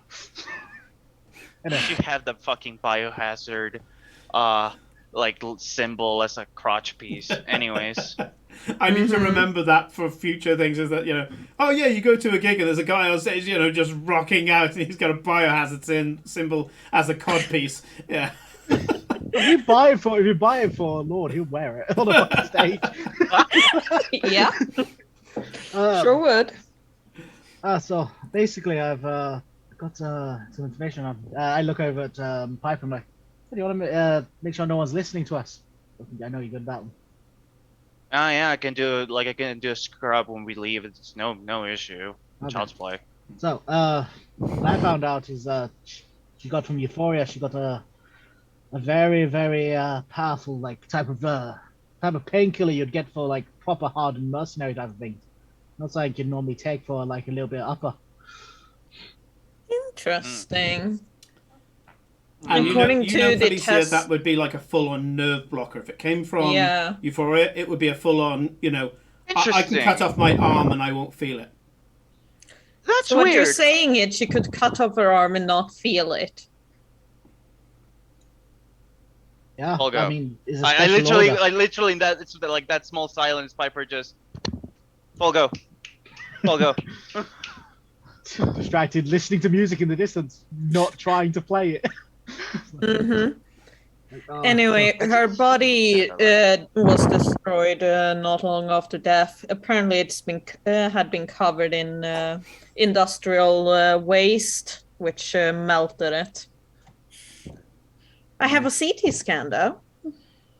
Oh, interesting. Yes, anything considering abnormal? there were a few discrepancies that should not have shown up. Usually, discrepancies in these scans only show when a person moves during the scan, something that wouldn't happen with a corpse. And I hold up my data chart like, mind trying to get rid of it? It's definitely intentional. Will do. I was going to ask to see, I mean, because that also sounds like the equivalent of someone very sloppily, either erasing something on paper or dropping coffee on it. Anyways, yes. I was going to ask you guys about what she was buying. I was expecting her to get like some sort of depressant, some relaxant or whatever, downers. But some not to that painkillers extent. Can do it, but yeah, wouldn't get but I that stuff. Yeah. What's more concerning is the fact of how she died. Oh? I thought she was shot by a laser rifle. I mean, yes, that is concerning, but... Oh, it wasn't a laser rifle. What was it then? Well, considering where we live, I've seen similar wounds before, but let's just say she was killed by... And I'm looking at the notes, trying to find there. She was killed. Energy blast, one shot in the chest, took out most of her rib cage. Clearly a cutting laser. No wounds on the arms. Nope. Not that I can see, but there were a few spots where you can't tell due to the discrepancies in the scan. This is a question I wanted to ask.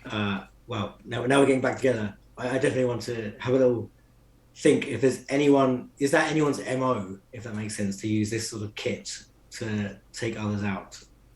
That would be Knowledge Underworld or Streetwise or something along those lines.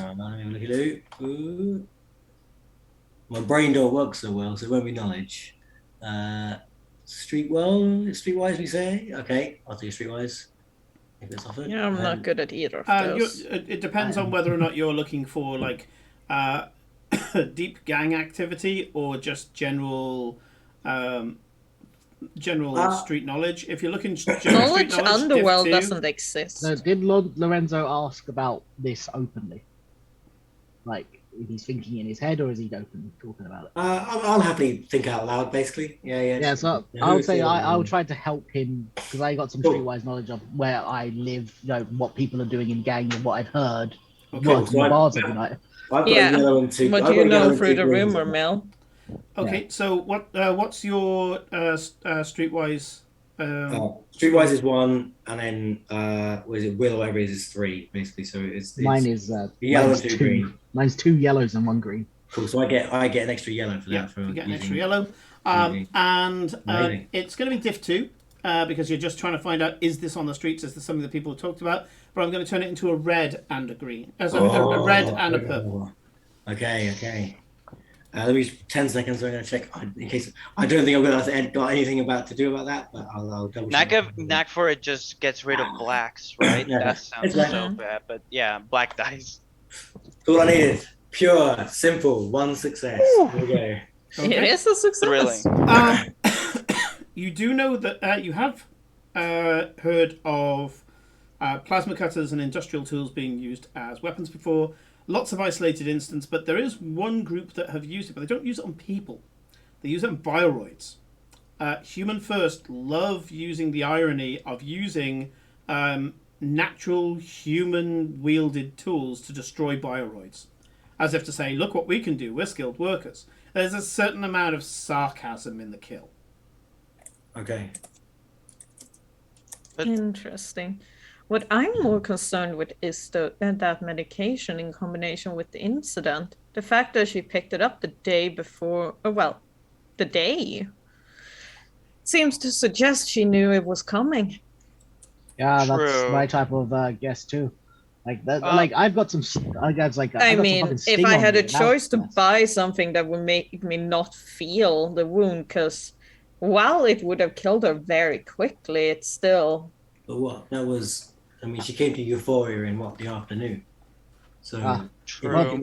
if you think that's the case, then whatever sort of However, happened before then. I still don't believe it was human.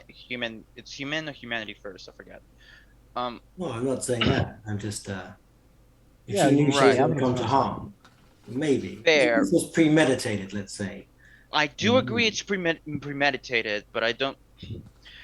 I visited the atrium, not for me, too sterile for my tastes, but I did get to dig around and see what she was up to in her relaxing off time, which was not relaxing and being actually pretty goddamn stressed. That does In sound fact, like her. She doesn't relax unless she's extremely focused. fucked up. Yes, true. I did manage to get everything she wrote, looked, and sent while she was there. I haven't gone through it. I only had a limited amount of time. But I imagine this is more your wheelhouse, Lorenzo. So whenever you have the time, do be sure to look at it. It uploads Actually, to your that would pad. be really Cool. So I mean, good as to I was take saying, a well, I'm look. thinking. Well, look, she visited Jimmy just before heading to Euphoria. He seems like Yeah, a we're good, gonna have to go and visit good, him and a good have a bet. And talk hey, about that what means she I got did. means I got a train ride to leaf over this stuff. Only thing I need to let you know before we move on. She was sending some very strongly worded messages, and she was doing it as an anonymous source. She was not sending it with her name. She was going full on So if she incognito. knew the hit was coming, then she might have Hmm. left some evidence. True. We're gonna have to talk to her. Hopefully not under the surveillance of HB though. Lorenzo Which could is Oh. probably going to be go really hard. through the things that she sent out on the tram. Yeah. Yeah. Yeah. I That's- sent. I either gave like the USB or whatever, or Oh, sent you would the have just data picked up the already. files on your pad and just flicked them, and they would have appeared in Lorenzo's pad. Yeah. So let's go see Jimmy. I got a hunch. Shall we? Before we do that, I just want to have a quick ask for you to do something for me, Lorenzo. Sure thing. Can you call up Hans Bayreuth and ask them to set up a dinner at basically Spireview and say that we're following a lead and it may lead us to multiple leads. Just tell them we need to have us and an extra guest who be our in for a lead. This is definitely for Why pause. don't you do it, Folgo? Remind me, who is Maria Gibbs, by the way? I can't. So Maria Gibbs is one of the people that. Pull out my phone and be like, I have no fucking idea how to get through. Right, you're hopeless. Yeah, Maria Forgot Gibbs about was that. one of the people who Maria Gibbs is one of the people that that Lucy was talking to in the MBN Paragon Club. You found that out pretty early on. Okay. I've got loads on that bit. For me, it's a little bit non-linear. This NBN. Yeah, because we haven't Oh, gone okay. to the places linearly. No, okay. I'll add to the notes. That's why I see it wasn't in the document. There it is. Lovely. It's also Okay. she's someone I know because I've done That's cool. interviews with her. Sure. Let's see what we can do. All right, I'm busy now. Okay, so let's do some PAing apparently. So yeah. Okay. Uh, Propose a skill that you would like to use to go through somebody's dirty laundry. Well, so thing one is while we're walking to the tram, I'd like to make the phone call to see if I can blag us seats at the Spireview. Apparently. Oh yeah, that's Job one. you contact HB, and go on then. As you turn around and say, "Yeah, I want to sort out a thing in the Spireview," the person who is quite clearly just a call operator goes, 1 second, another member of House Bayreuth would like to speak to you. Please hold." House Bayreuth symbol comes up, and sat there is basically Jessica Rabbit returned. Okay. Bunny Harvard. My name Just so is Bunny Harvard. I believe that you're wanting to get hold of reservations at the Spire View. Tim a second. Yeah. Bunny, what a pleasant surprise. Not at all. I know that you're in Lucy's employ. Oh, very good. Well, maybe you have a few minutes to talk. Well, that's why I contacted you. I can get you into the Spire View. I just want to know why. We're doing a favor for a friend. Well, two favors for two friends, in fact. It would really be a big help to the investigation. How That's so? all we What want do you to- intend to achieve from schmoozing? Well, excuse me. Let me just say, we know that Lucy swung by the Spire View, almost the last thing she did. So having a nosy around certainly wouldn't be a bad thing. Yes, it is strange that she would go to the Spire View on her own. She always said that as much as she liked food, cuisine, and things like that, that she never made the time for it. It was surprising for me because that was the last addition to her calendar. She actually cancelled something instead to go and do it. Something that she ordinarily would not consider cancelling. Simple administrative stuff, you understand. Yet she blew it off anyway and went off to go and, enjoy the heights and the sights. She was always a bit dynamic, you know. Speak clearly. Who are you taking to the Spire View? Well, we've got a contact of ours, Maria Gibbs. She's going to help us out with one last hurrah, let's say. I'm getting this right, let's be clear. I think Maria's going to help us organise a party. We're trying to get into the Paragon Club using Yeah. her. Yeah, Paragon she's Club. going to get him sorry, into I'm the just making sure I Paragon get this right before I go in on the RP. We want to organise a big send-off for Lucy, and Maria's going to help us out with that. I'll find something suitably slutty to wear. You'll get your reservation, sir. And she signs off, and a few seconds later, the Spire View says, "Your table has been booked." Because that's how it works these days. I booked a table at Sticks and Sushi for Corinne's birthday in like seconds. So And that's this is not the far future. I assume this very evening, basically. So. Yep. Basically, and for a time that is suitable, it's in narrative time. So we're meeting both Maria and Bunny at this place now. It's gonna be a fun dinner date. No, Bunny just arranged it for you. Okay, so she didn't see you there, so She meant that she will wear She'll be to the celebration. Yeah, to the celebration of the right. Paragon Club. Bunny said she's going to wear something suitably slutty at the Paragon Club. Yeah. Cool. Excellent. Well, it looks like we've got a dinner date. Fantastic. Okay. You forward the table details to Maria, so that's all sorted for when you want it to happen. Yeah. And yeah, sure. You've used some of your some of your favour with House Byron. All that goodwill we've got. Well, it's going to run out sooner or later. Let's just use it quickly. Oh, Let's it's run it while we've definitely got it. Just what we usually are. Yeah, let's use it while we have it. Yeah. We get a nice dinner out of it. Lovely. On expenses and everything. Cool. I guess onto the tram then. And time to check my emails. Excuse me a second. No worries. Right. Okay. So, what are you doing next? You have, as your assets at the moment, you've got the CAT scan of Lucy's body before it was destroyed. You've got the emails and messages and things like that she was sending out, which has now been given to Lorenzo. And you've got the rest of the places to go and visit. So, what would you like to do? Emails. Okay. Okay. You can do this on the fly. So, where are you traveling or where are you walking or tramming? We were Sorry. gonna go to back down to talk to Jimmy. Yep. And I think we're gonna hit up the hooligans while we're down there. Yeah, I think that's a good Might idea. as well. Okay. Yeah, might as well. Yeah. Cool. Go back to what we know. Back to Yeah. When We get need that a bit of familiarity after being up Oh here. god, yeah, this has been too sterile, too like I need that smell of trash burning, of smog, you know, Yeah, those it feels industrial weird sounds. not needing the face mask. Yep. So as we head towards the tram, I'll definitely quickly turn my coat off of lava lamp mode, basically, and back into full-on ad mode. I'm not missing that. Got ads on the tube, mate. Gotta get on that.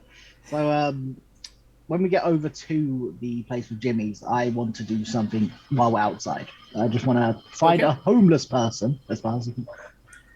Okay. Oh, this is going to end well. Excellent. Yeah. Well, let's do the emails first. So you start reading through them, Paul.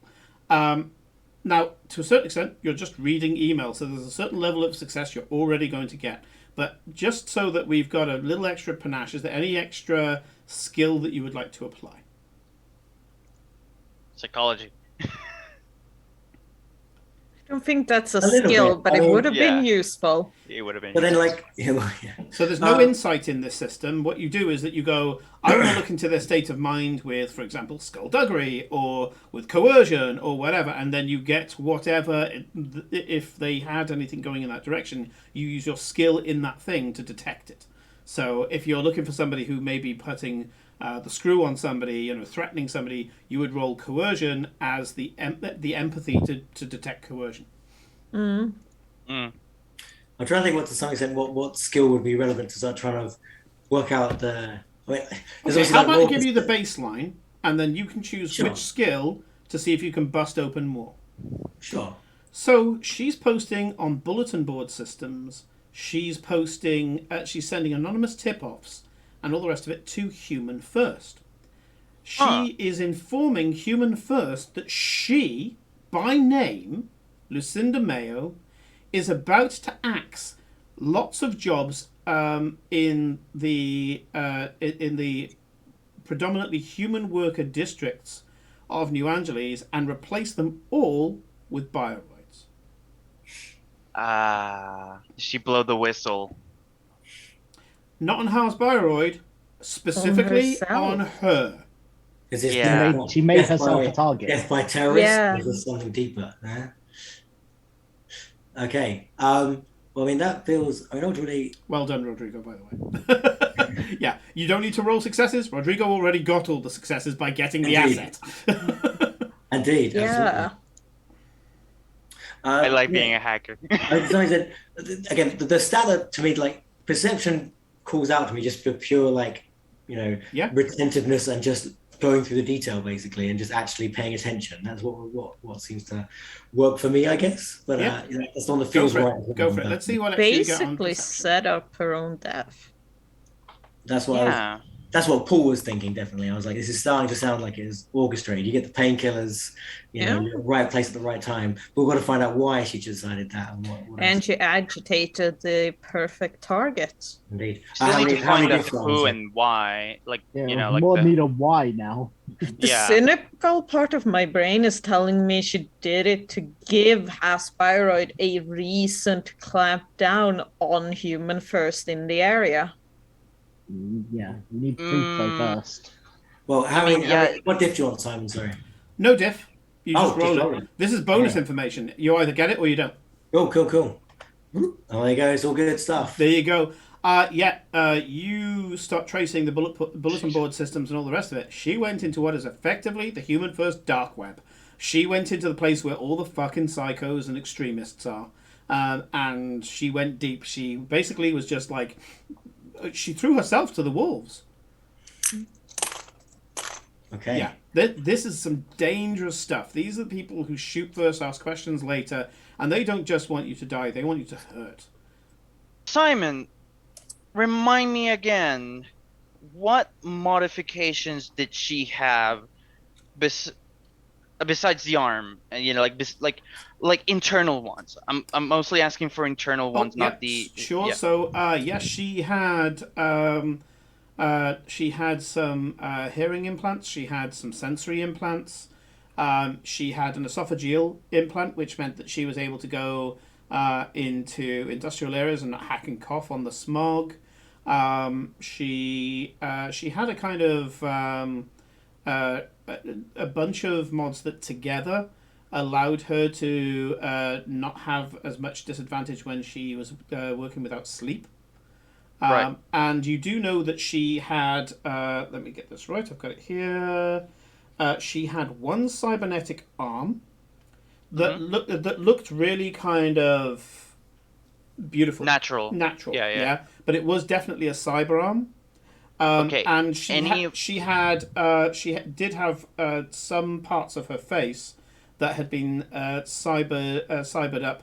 It didn't alter the front of her face, but you could see in certain places like her skin was like almost pulled over taut on the metal, so the curves were just a little wrong.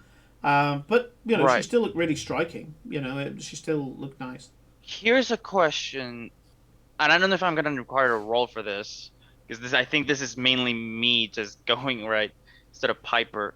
But are any of those modifications either directly or indirectly connected to the brain? I mean, I'm not talking something like a skull jack or a spinal modem where you're literally No, I mean just a lot putting. of them work on the nervous system. Okay. For the most part, sensory and the stuff that kept her awake basically used what's known as the Gates theory, which can get rid of pain in some cases, but in this case, it got rid of the sleep sensation. So all the things that your body does, you slump, your eyes start to drop, and all the rest of it, they were blockers on the nerve side of it all, so that she just didn't do those things. If she wanted to look attentive and be attentive, she could be attentive, even if inside her body was telling her fuck. She would still be able to just keep a certain demeanor. You know that a lot of people who pull long shifts tend to go for these very small implants. They're like tiny, like a grain of rice implants. The biggest implant she had was some facial reconstruction after a fight that she was in. So she basically had her skull fractured back in her teens. Street fight with a rival gang. And her arm was just an industrial accident. That's all it was. Broke enough of her arm that they said you can either keep your arm, but your arm will be shit, or you can pay for a BioWare replacement. Oh, hang on, you can't afford it. Or you can go for a really good cyber arm. So she went for the cyber arm. Okay, then I'm discarding what I was thinking about then. Okay. But the question is was this a last hurrah? Did she know there was something wrong with her? Was she just trying to do as much good, whatever, as she could on the way out? Or is this right? Or was this like? I mean, for me, all this is sounding like is a very elaborate suicide, right? But that doesn't make sense because she would have known that she would be reconstructed using her latest. That's exactly. Whatever happened in the last 24 hours. These are motive and 24 hours with carte blanche, corporate free oversight. Yeah, so that's true. She must have found out this information either likely from Meridian Silk to Breakfast with the Hooligans or to the Banner Yard or even Bunny Harvard, because basically at that point she had the drugs by Euphoria time. She was having a night on the town afterwards, so she basically, and the fact that she consulted several things in order to go out and have that time means. Well, she knew. She went to Euphoria before Atrium, so she didn't put a target on herself until she had the drugs. Okay. So she planned to have the drugs first. She knew. I'm going to give Paul some of his advantages. So, Paul, that's a lot of advantages. The whole idea of her going, oh, I'll just come back as a Bioroid, is not really a Lucy thing, because Lucy loves the pleasures of the flesh. She loves exercise. She loves sex. She loves food. She loves all sensory information. I want to talk to She's Jimmy. very much a work to live type of girl. The reason why she gets all the wonderful things that she gets is she loves the adrenaline high. That's again this kind of thrill seeker person that Lucy was, depending on your point of view. If you get booted as a bioroid, food doesn't taste like Nope. anything like data. Sex is not a thing anymore.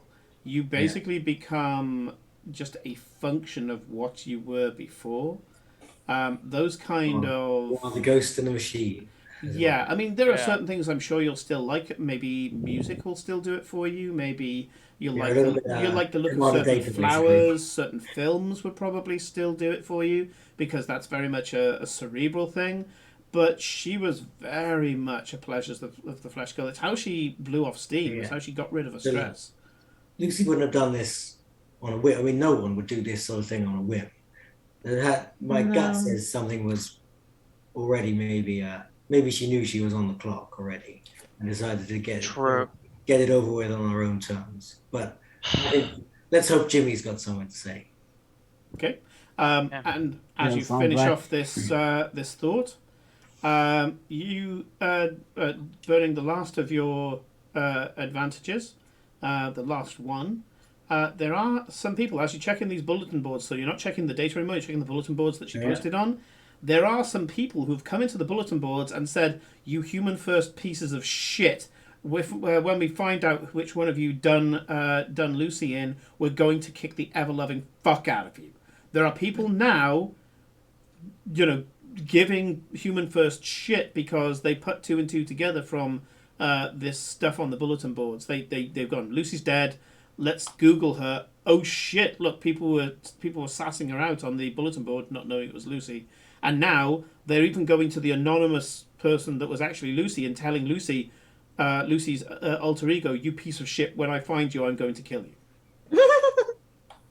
Mm. Some of the names you actually know, from your neighborhood, they're just like people who grew up with Lucy like you did, and they're kind of like, "I will fucking kill you." So that's the final advantage from you. Understandable. And you get off the tram and breathe in the lovely, slightly tinny air of the Gollum Grove, home sweet home. And yep, you know that Jimmy Rip is just around the corner, and Take you a deep also breath. know that the hooligans are up in a. You know the hooligans are nearby. But you will have to make some gentle negotiations to meet with them. Simon, Yeah. Want to split it up? Oh, not when we see the hooligans, no. no, not against the hooligans. Let's split the party and go to the hooligans, because that's a word that you want to go alone. No. I know the name is sort Do of I- ironic. but- Simon, do I know where their base is at from having gone there to fix someone up? You can give me either a negotiation roll. This will be negotiation in the past, or knowledge underworld, or I don't. Knowledge Underworld is not on my character sheet. I may have clicked off it. In that case, streetwise, it would be streetwise. Okay. It Then could I be will. It could just be a straight knowledge roll. I mean, it'd be your intelligence if it's underworld. 'Cause you probably No, negotiation is presence. No. Knowledge underworld would just be your intelligence. So it'd just be whatever you're in. Oh yeah. Yeah, My I'll allow base in. streetwise, flat knowledge, or or I think I or do negotiation. negotiations Yeah. because I do have one rank in it. Yeah. Okay. The diff is going to be 2, but I will upgrade it Oh dear. because Uh-oh. when you're asking about a local street gang, despairs are fun. Yeah. That is Okay, true. wow. Yeah.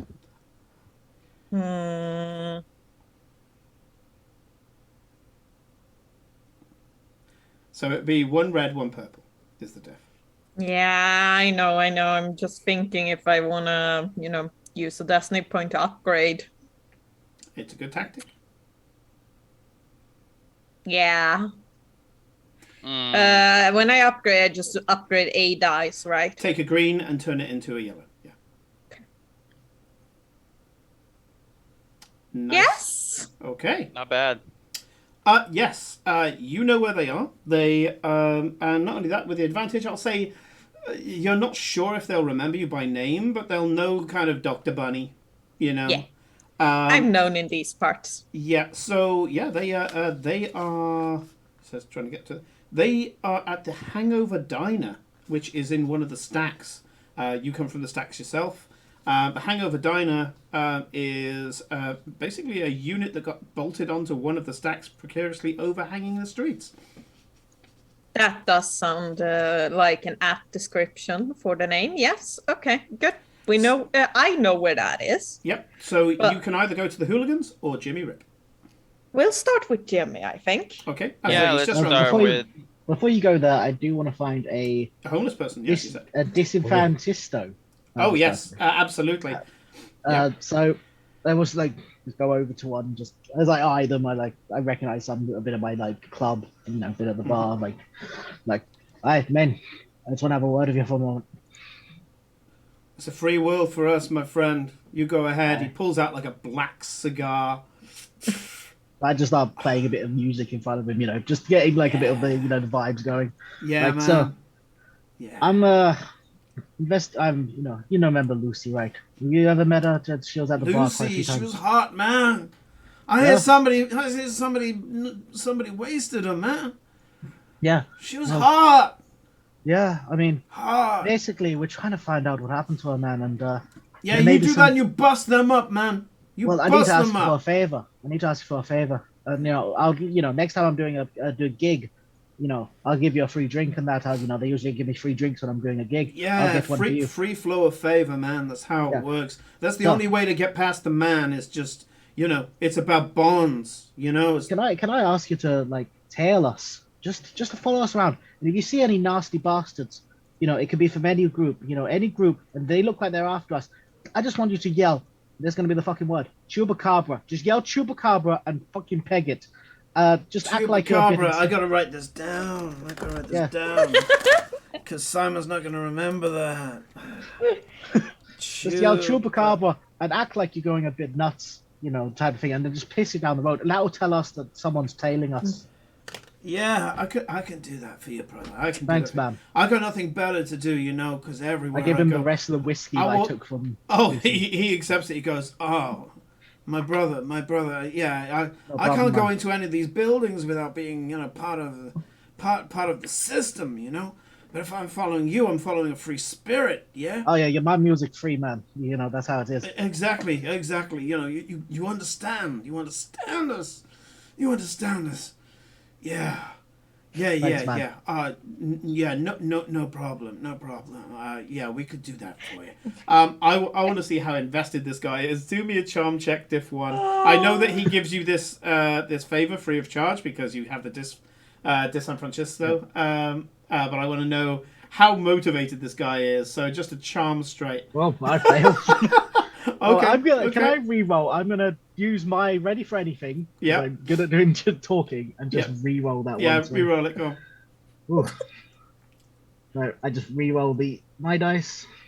Yeah. Yeah. Okay. Right. Hang on. We need to create a character here. So I'm going to call this guy. Well, hang on. Yeah. So Rodrigo put in chat that this guy is like big time Tony. I'm going to call him Tony. Yeah. Except I'm going to spell it with an I because Disenfrancisto is not going to conform to the man's spelling of Tony. Yeah. It's like So yeah, it's going to be Tonni. Actually, let's put 2 N's in as well now, because that's just going to fuck off the man even more, man.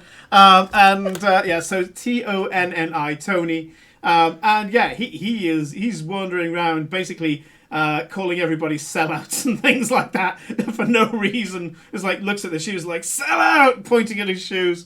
And he's a good, yeah. I'm gonna say he's gonna follow at medium range. Yeah. Yeah. In my mind, though, he points at Lorenzo just as like buy Coke is scrolling across the Yeah, screen. but I know you're doing it ironically, man. You're doing it ironically. You're making a statement, man, because you're my friend, and I want to validate why you're doing this, man. Sure thing. Okay. Yeah, so you've got this guy following behind you, and he is invested. He is invested, which increased his stats, basically. Otherwise, the whiskey would have provided too much. There'll still be a black in there. So, because he's drinking whiskey and smoking what looks like trash rolled up to look like a cigar. It's the biggest, thickest cigar. You don't even know if they make those. Yeah, it's like you're pretty sure it's rolled up bicycle tire that's the outside. You know, it's nasty. Making hella clouds. Okay, and with your newfound tail behind you, I've just figured out. Never mind. Yeah, you walk around the corner to Jimmy's. Everybody loves Jimmy.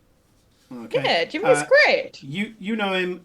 He has been able to replace like kids' limbs and things like that, or kind of put synth skin on workers who have had like their handy gloved at the plant.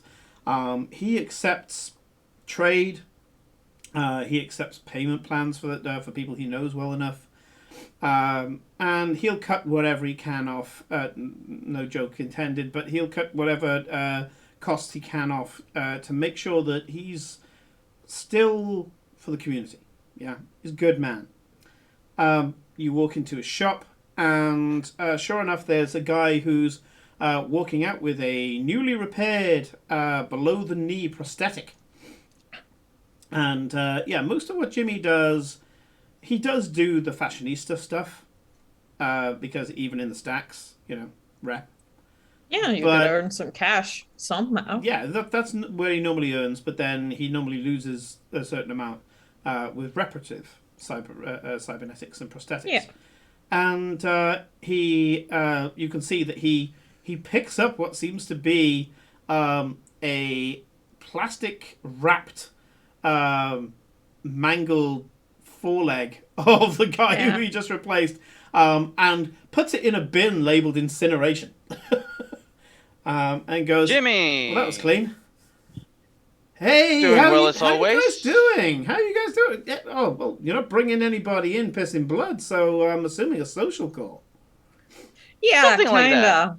Okay. It's more of like a business call, if that makes any sense. One of those. With a bit of social Let me side. bring the blinds down then. And he gestures, and some of the windows polarize so that they turn into dark windows. And the door goes. There's a buzz as the electric door locks the Cheers. shop shut. Appreciate it. Thanks, Jim. He grabs hold of filter coffee, because fuck you, filter coffee will last as long as humanity does, and pours out this kind of dark black filter coffee for each of you. Throws in sugar if you have sugar and all the rest of it, and hands it out. I take my cup and starts drinking it black. Like the mask goes off for Jimmy. Like, fuck yes, I've been running on sleep. Like I'm gonna as I see Bunny do this, I'm gonna ask to ask Jimmy as I'm watching this. I'm gonna ask him, do you know if Gmounts have like an insulation on the throat? Because if I was doing that, I feel like I have no more esophagus left. He kind of touches the cup and goes, well, this isn't freshly made, and even if it was, the way that it hits the thing, it loses some of the temperature. It's the stuff that you get from the vending machines that will sear your throat out. And to my knowledge, I don't know if I can give you like an asbestos esophagus, so, probably best not to yet, at least. Anyway, we might be in the future. Get the filter stuff. I mean, someone try. We don't talk about that anymore. Yeah, and the coffee that There's you're drinking. some on the high-end market, but we can't really get it down here in the stacks. Yeah, the filter coffee that it gives you, as you're tasting it, this is what they call a 50 blend.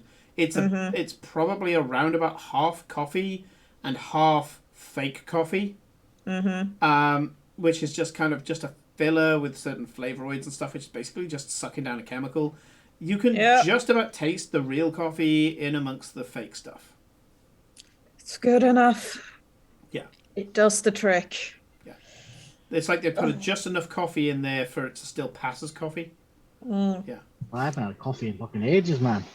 I'm honest. Yeah, because you tend to drink radioactive waste straight from the can. Only Well, the I've got best. that as well, but it's probably bad for business. I just like, oh yeah, Jimmy.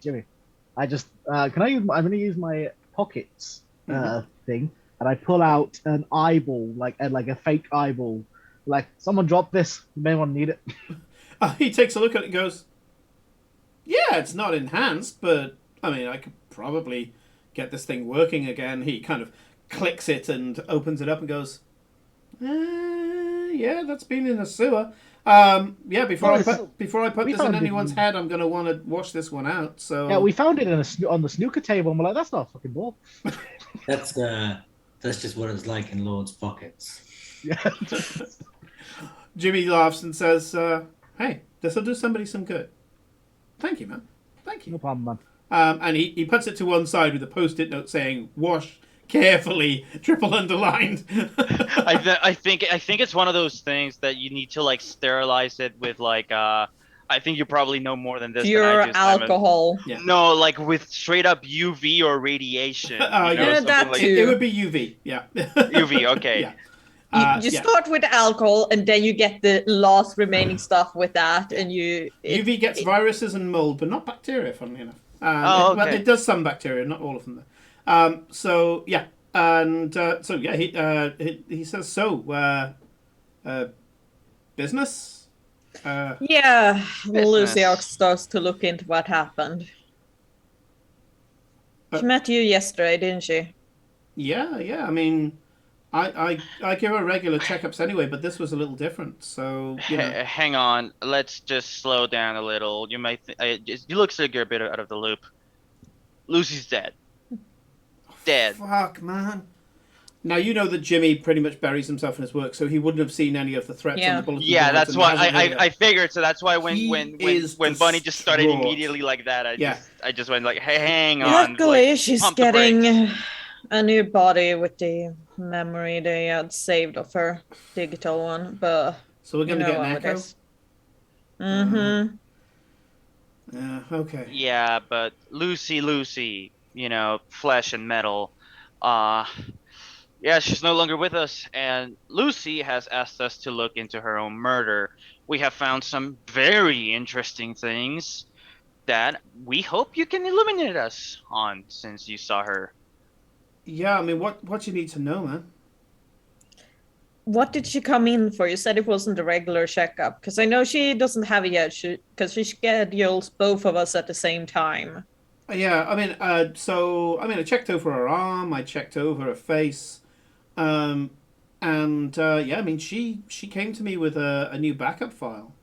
Hang on, I'll go get it. And so he puts it on a screen. He goes, I don't suppose it matters anymore. And what is there is basically a full-size living bioscan of Lucinda's body. He goes, yeah, I mean, I suppose it's not really breaking client confidentiality anymore because she's not going to do it. Patient Basically, confidentiality lasts until death. So she always kept a biomap with me, just in case of insurance. Yeah. Yeah. So you know what happened with her arm. I mean, she eventually wanted to get BioWare for her arm, and the way she was going, she was going to get it pretty soon. Yeah. And yeah, she wanted new BioWare for the face, new BioWare for the arm, but she also said if all of a sudden she's in another accident, rather than needing to replace it with more cybernetics, she wanted wetware, she wanted BioWare to replace anything that got damaged. So she sent me this. She gave me this biomap. Thing is, I don't know. It kind of looks a little weird to me. I mean. Let me take a look at this, I mean, and I will do a thorough inspection of it. Yeah. So you want to do a upgraded Div 3 medical check? Yes, I do. Now, let me just put this one here to make this easier. So let's see. Medicine. Incidentally, either you or Rodrigo could have done this. Uh-huh. Interesting. You'll see in a minute.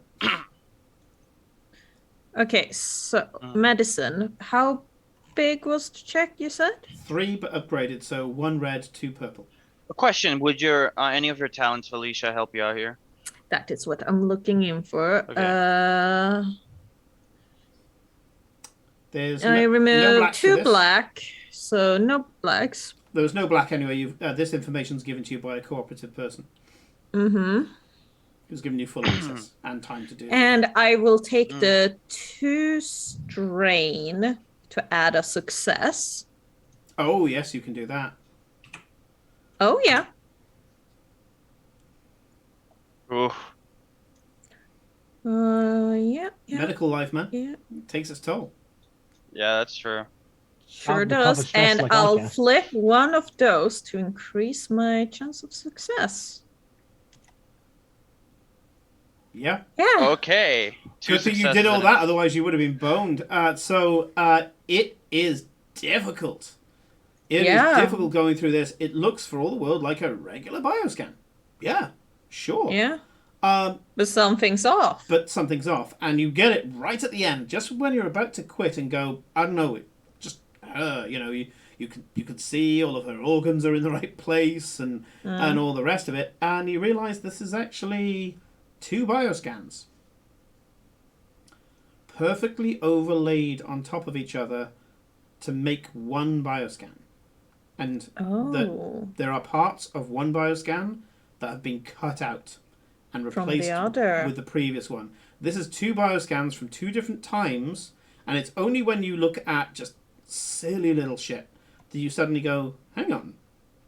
It's like, I don't know, probably the most obvious one for this kind of scenario is you notice just from certain symptoms that one part of her bioscan is menstruating and the other one isn't. And you're like, you can't be half menstruating, what the fuck? And that's where you start seeing, through evidence, there's no seams. It's not like a bad Photoshop, because it is scan data. You start going, no, this is the same person at 2 different time points. Mm-hmm.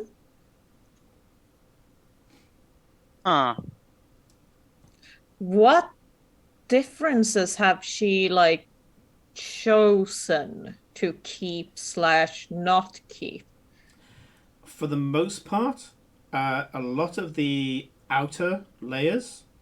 Bear in mind that this is like a full 3D with data coming off it as well, like blood compositions and things like that coming off it. Most of what seems to have been obscured with previous data is internal organs. What did she do? Question. The Simon. organs aren't correct. Out of character.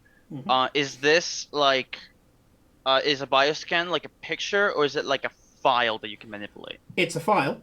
Okay. So you can manipulate it. Problem is, if you're not super good at knitting these things together, even the most basic hacker or medic would be able to see it. This was done like fucking Rembrandt style. Okay. I want to compare this to the scan we have. Hold on. What did you find out? Like, did they tell us, or is this just something that... Basically, it's 2 scans. She's taken 2 scans and picked the best parts.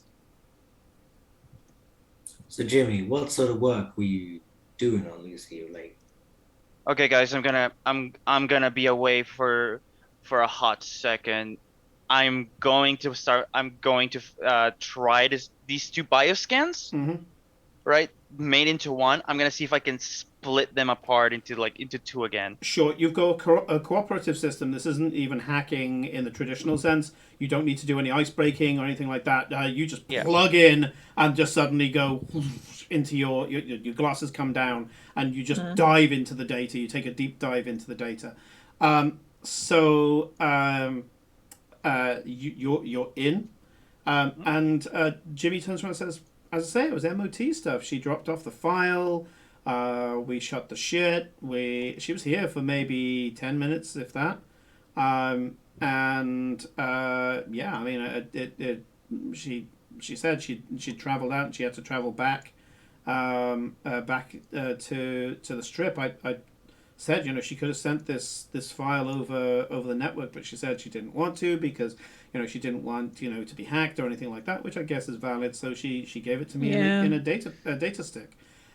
But yeah, I mean, you know, she asked me what my latest work was like, and you know that she seemed fairly interested in the stuff I'd done for people recently.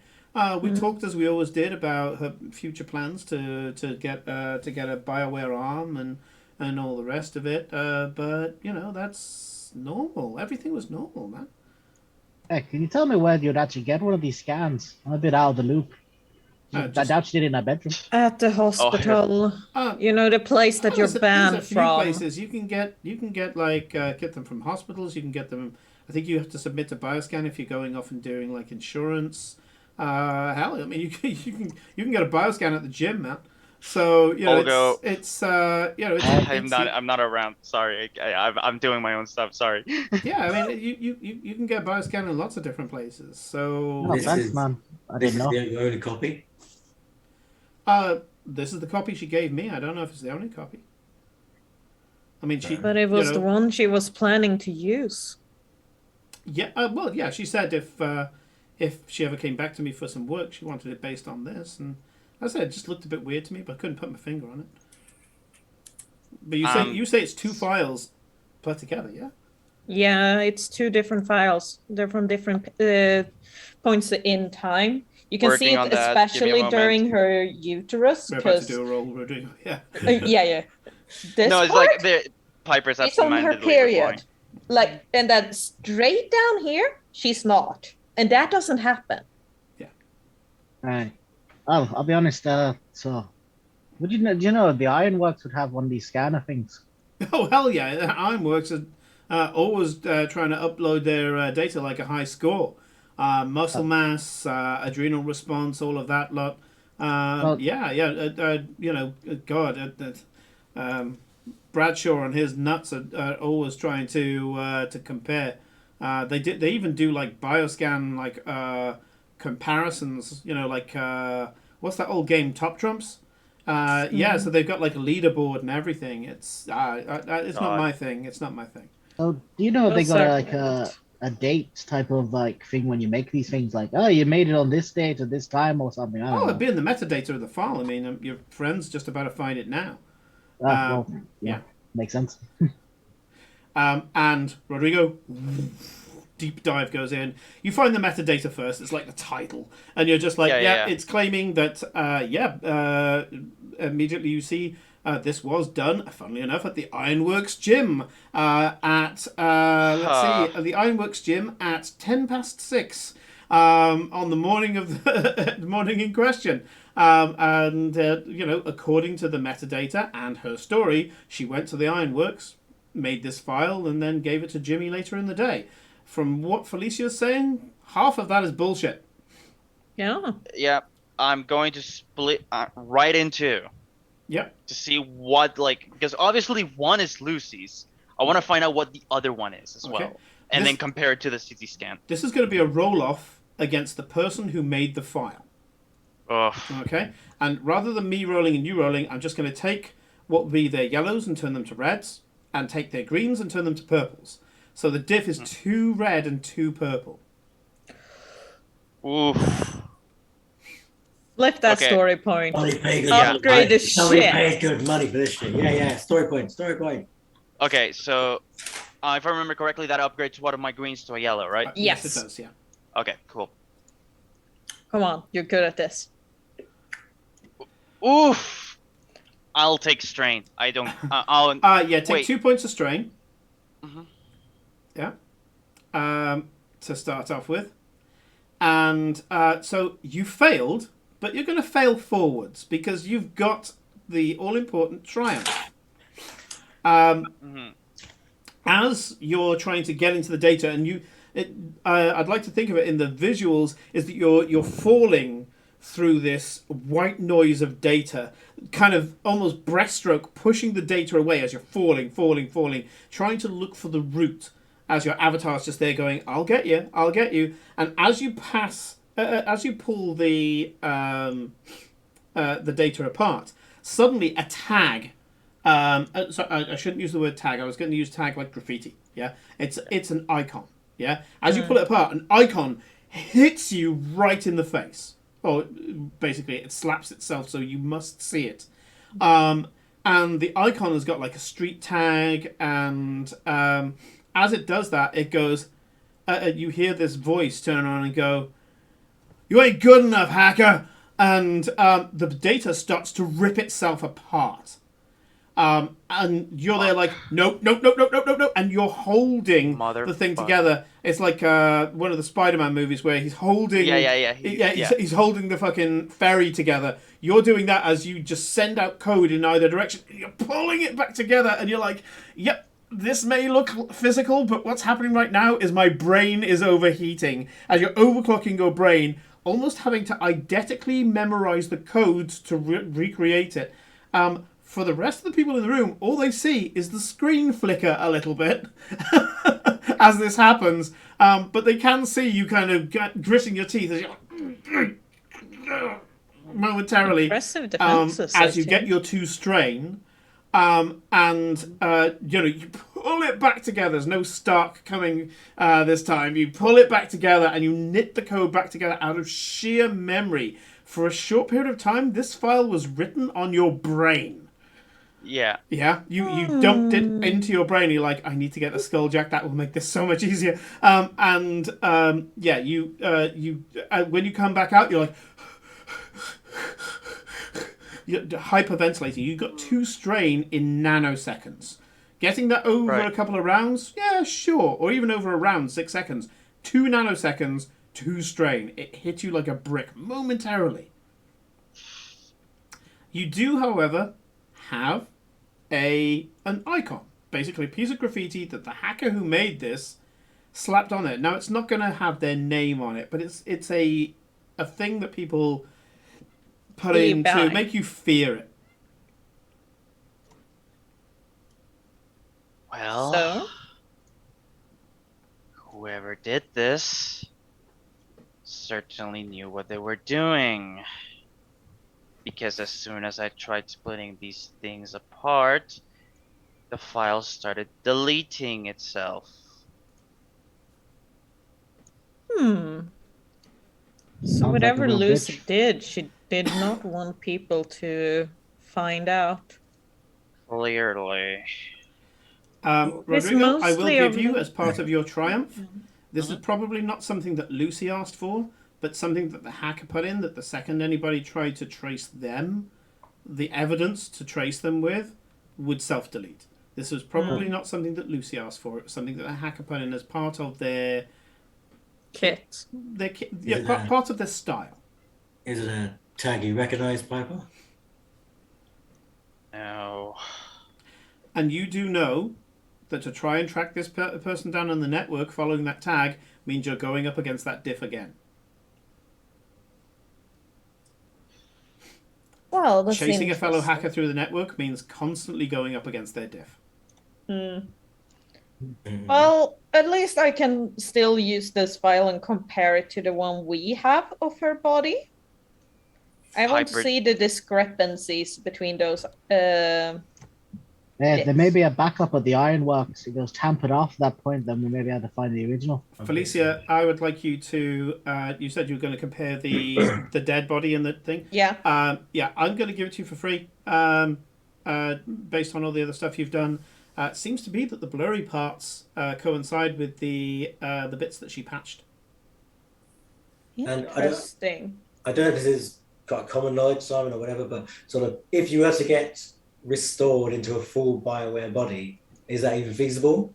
And how much, if so? Ooh, okay. Someone's getting a theory. Why would you put together a full-on pristine backup of yourself? Are you sharing this with Jimmy, or are you just doing it yourself? No, I was going to in character ask Jimmy. I'd be like, so what would the damage be to put Lucy back in this thing?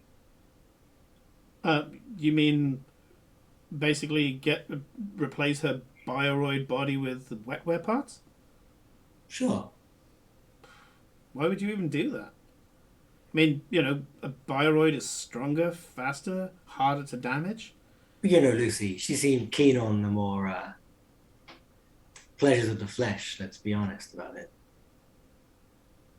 Yeah, she won't be happy in. It dawns on him and says, "She was asking about my wetware work. I mean, I don't do a huge amount of it because it's so expensive. I need to go to Jinteki, and they don't really like anybody from this district to get most of the cultures. They sure don't. But yeah, I mean, she always wanted to go through me for wetware because getting wetware, which is Jinteki work when you work for House Bioroid, is kind of a bit of a slap in the face to them. But yeah, I mean, I did wonder why she gave me the full body, and you can see the full body file. This is a hologram of Lucy's naked body just rotating at the moment in the thing. But for medical purposes. For Bunny, this is just medical purposes. Just like whatever. But yeah, he goes, yeah. I mean, I was surprised I didn't just get the scan of her arm or something. But to be honest, her boobs are a bit bigger from last time she got topless in the bar. No, that's your memory. Yes, it is. Maybe I was a bit blurry at the time. But You always are. Answer the question. Sorry. In the abstract, expensive, all caps expensive, but all caps expensive. All caps, bold and underlined expensive. I mean, okay. And notably, Jinteki would be the ones to do it. Yep. No, Jinteki would basically. I'd go through my contacts to get the parts from Jinteki, and then I would apply them, probably pulling Bunny in. Yep. That would be a tag team effort. I'm surprised she didn't approach me if this was her plan. I mean, she didn't really need to. She drops this off to me. That's a roadmap for you right there. True. Whatever parts we'd be sent, you'd have to cut and mold to that because they'd be standardized parts. Yeah. Luckily, you can change them quite a bit, but as said, it is extremely expensive. Will you let us know if Lucy gets back in touch, eh? Yeah, I'll tell you the second that I hear from her. Yes. Other pool question rather than anything else. Obviously, I assume you'd need the backup that Haas has currently, and the parts from Jinteki essentially, and then bring the two together. Obviously, I know backups are specific, but obviously, as far as we know right now, Haas has because Lucy. it's their coroner. Yeah, I mean, not the original. Obviously, just the brain backup that they've been taking. Yeah, I mean, he turns around and says, "Yeah, I mean, the neural tapers probably belongs to her. I mean, they love her. That she got them power in parts of the city they haven't been able to touch before. She was very good at that. But yeah, as much as they love her, would they be okay with me changing the? I mean, I'd still do it for her. I don't care. I'm not beholden to them, but I'm sure she'd be able to smooth it over with them. Say that she needed it for a reason. She was always given carte blanche doing what she needed to do on the street. That's why they hired her. She thinks in ways that they don't. So being unique is usually. I mean, it would be super expensive depending on.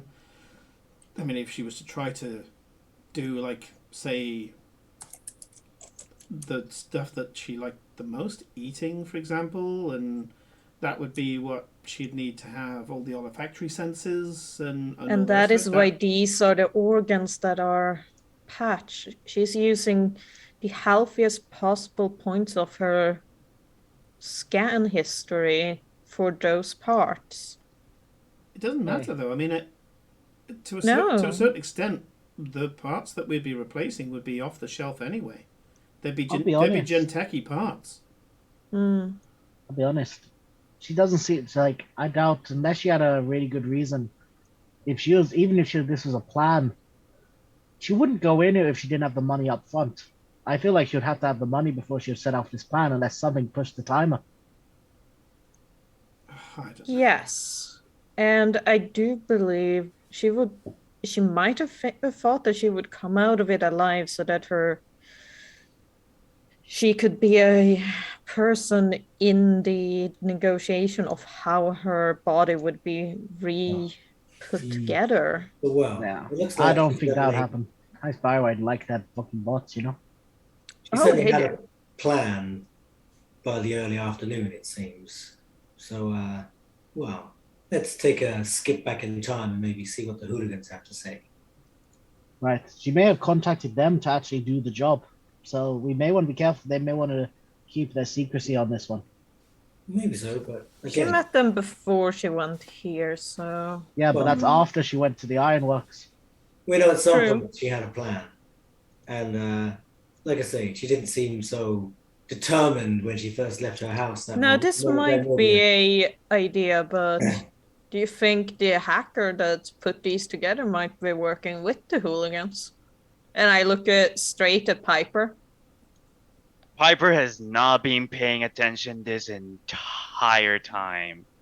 That's like, look at Ah, this. still out of it. Does anyone Piper's need a just had happy an patch? ego war with another hacker. Yeah. It burned hard. Does anyone That's want a the- happy that's- patch? Simon, Yeah. can I restore strain using checks on people, or is it just wounds? You can do emergency recovery after a fight. The only way to get strain back is either through the use of happy patches. Which I'm offering at the moment. That's like, anyone need a happy patch? I like the idea of like someone just coming up and slapping Piper with one of those. Like, Oh, super they hard. have an upside and a downside. You get your strain back, but then you become disorientated for an hour. So No, that's you completely can't fair. you can aggressively use Black happy Rifle. patches. I The only one who can aggressively use them is the one offering them. Yeah. that's true. It's like but you no, but need to Piper- be happy. Yeah. Piper is like, you see it in their face. They are fucking fuming. Right? Yeah. dear. This was going to be something I was going to say earlier, right? But it works now as well. After that whole debacle with the hacker, Piper just storms off. Oh dear. Piper just leaves. Piper's going to No go words. into a hacker war. Which is useful because unfortunately Rodrigo has to work for the next 2 weeks. So No, 4. next 4 weeks. Okay. Like it's a month, and even then after the month, I don't know if I'm going to be able to play because I don't know what schedule. Well, I'm this going only to get. goes on That's for always a another 2 crapshoot. weeks anyway. So Yeah. that's why I said 2 weeks. So Okay, fair yeah, enough. Yeah. Rodrigo won't be here for the rest of the thing, but obviously anything that would have come from Piper, as Piper goes off, sets up the big rig, and it was like, "Oh, you want to play, bitch?" kind of thing. It's like, so that's what Piper's going to be doing for the rest of the adventure, and the rest of you, thankfully, the things that you've got to do aren't heavy on the hacking, but if you do need Thankfully. to, I know. We did that first. Yeah.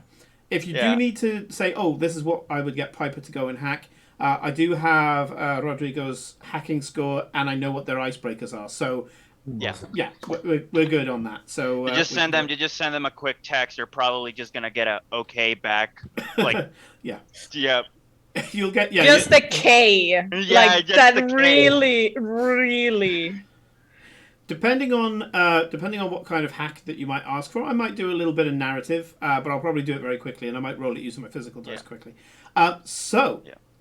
Big thank you to you all. I'm really loving how this is going, and something that I said to Felicia before we started is one of the things I wanted to prove with the Android setting, which I love this book, by the way, is that you can have lots of different flavors of adventures in this, and it's rather than having very much your kind of fixed D&D adventures, although you can easily break the rules in D&D and just go off and do RP only or whatever, is that you can do a gumshoe adventure like this. The next one's going to be very much, let's say combat's going to be involved.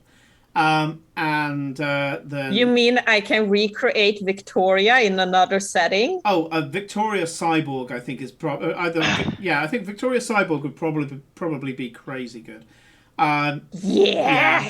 It's like this time the sword is my arm. Shing. I wanted to It prove can be by Squallow from Category Hitman Reborn. God. Yuko. It's my favorite manga of all time because you can literally see the guy improve in his art under the course, because he's kind of bad at the beginning and by the end it's really good. Nice. And the story is just like, it's so close to my heart. But there's this one swordsman who he got into a pissing contest with every single swordsman on earth to prove that he is the best one. And while he was fighting the guy who held the title of the best swordsman in the world, he cut the guy's hand off and he just switched hand to continue. And he was like, fuck this shit. And he cut off his own main hand to prove that he was better at using his offhand to fight him. Shit. Incredible. And yeah, you can play a samurai in the middle of this. It's one of the things that's always been sewn into the cyberpunk genre, is that you'll have like a cyborg and then a cat girl and then a bioroid, and then you'll have like a corp guy in a suit, and then behind him is like a proper gi wearing samurai who just has a sword and that is it, and to your knowledge has no enhancements whatsoever. He's just got the way of the sword and that is it. And you're like, the way of the sword is powerful. Yeah, and it's just like, okay, valid, sure, no problem. And then it might turn out that he's jacked up with like nerve mods, so he gets like triple upgrade to initiative rolls and all that shit. Anyways, what I was saying is that you can do lots of different story types. This is a gumshoe adventure. The next one's going to be a you're in the shit adventure. The one after that is you're really in the shit. I'm thinking I might do at some point like a little sandboxy thing. We were saying in the chat today that if I just sandbox the strip, one of the things that you would have there maybe is you'd have some fashionista coming up to you and going, darling, I need to know what that bitch over there is going to be wearing at the premiere. I need you to hack her emails and find out. Which doesn't sound that dangerous, but is super dangerous in the city because the fashionistas are connected to all the best hackers, and probably who is going to out-fashion somebody in a premiere? NBN are probably all over it and have already invested in the winner. Mm-hmm. So if you're about to tip that balance, NBN are going to be really pissed off at you, and that's just off the top of my head. So fantastic. I love this game, and Rodrigo, thank you very much for being the quintessential netrunner that we needed here, and using one of my favorite programs, Garrot. It's just kind of like, you're not saying shit, and you're gone. Yeah, I wanted to play a netrunner for a while, so thankfully this scratched my itch. Please. The most action that we will never see.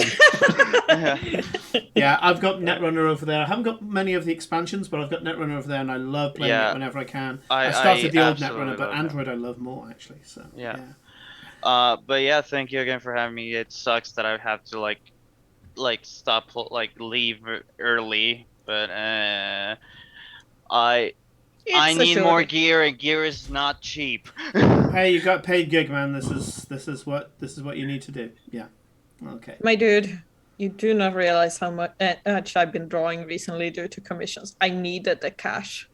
Yeah. I still do, but all my bills are paid now, so actually, I need to talk to you about that because I just had my payday. So anyway, yes. I splurged today and got a burger. Yeah. It was great.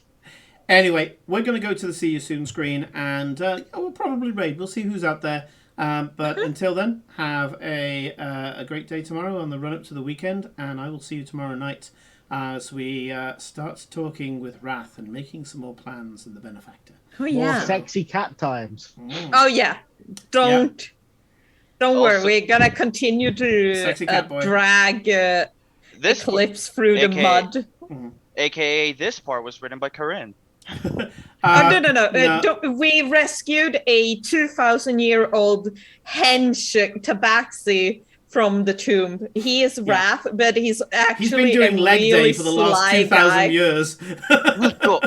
He's been at the gym for 2,000 years and is incredibly jacked. And now the rest of us are like, You did, yeah, okay, sure, Eclipse. Yeah, this is only for the Jordan quest. Yeah. Well, Jordan's in love with Lilith slash Carnitava, so I mean, she's got to, Let me just cut this glass. Oh, so you got abs there. The fact that he was walking around in a loincloth when we found him did not help the picture. I'd rather leave it there. Yeah. But actually, the next thing that could potentially come up is actually a Felicia thing.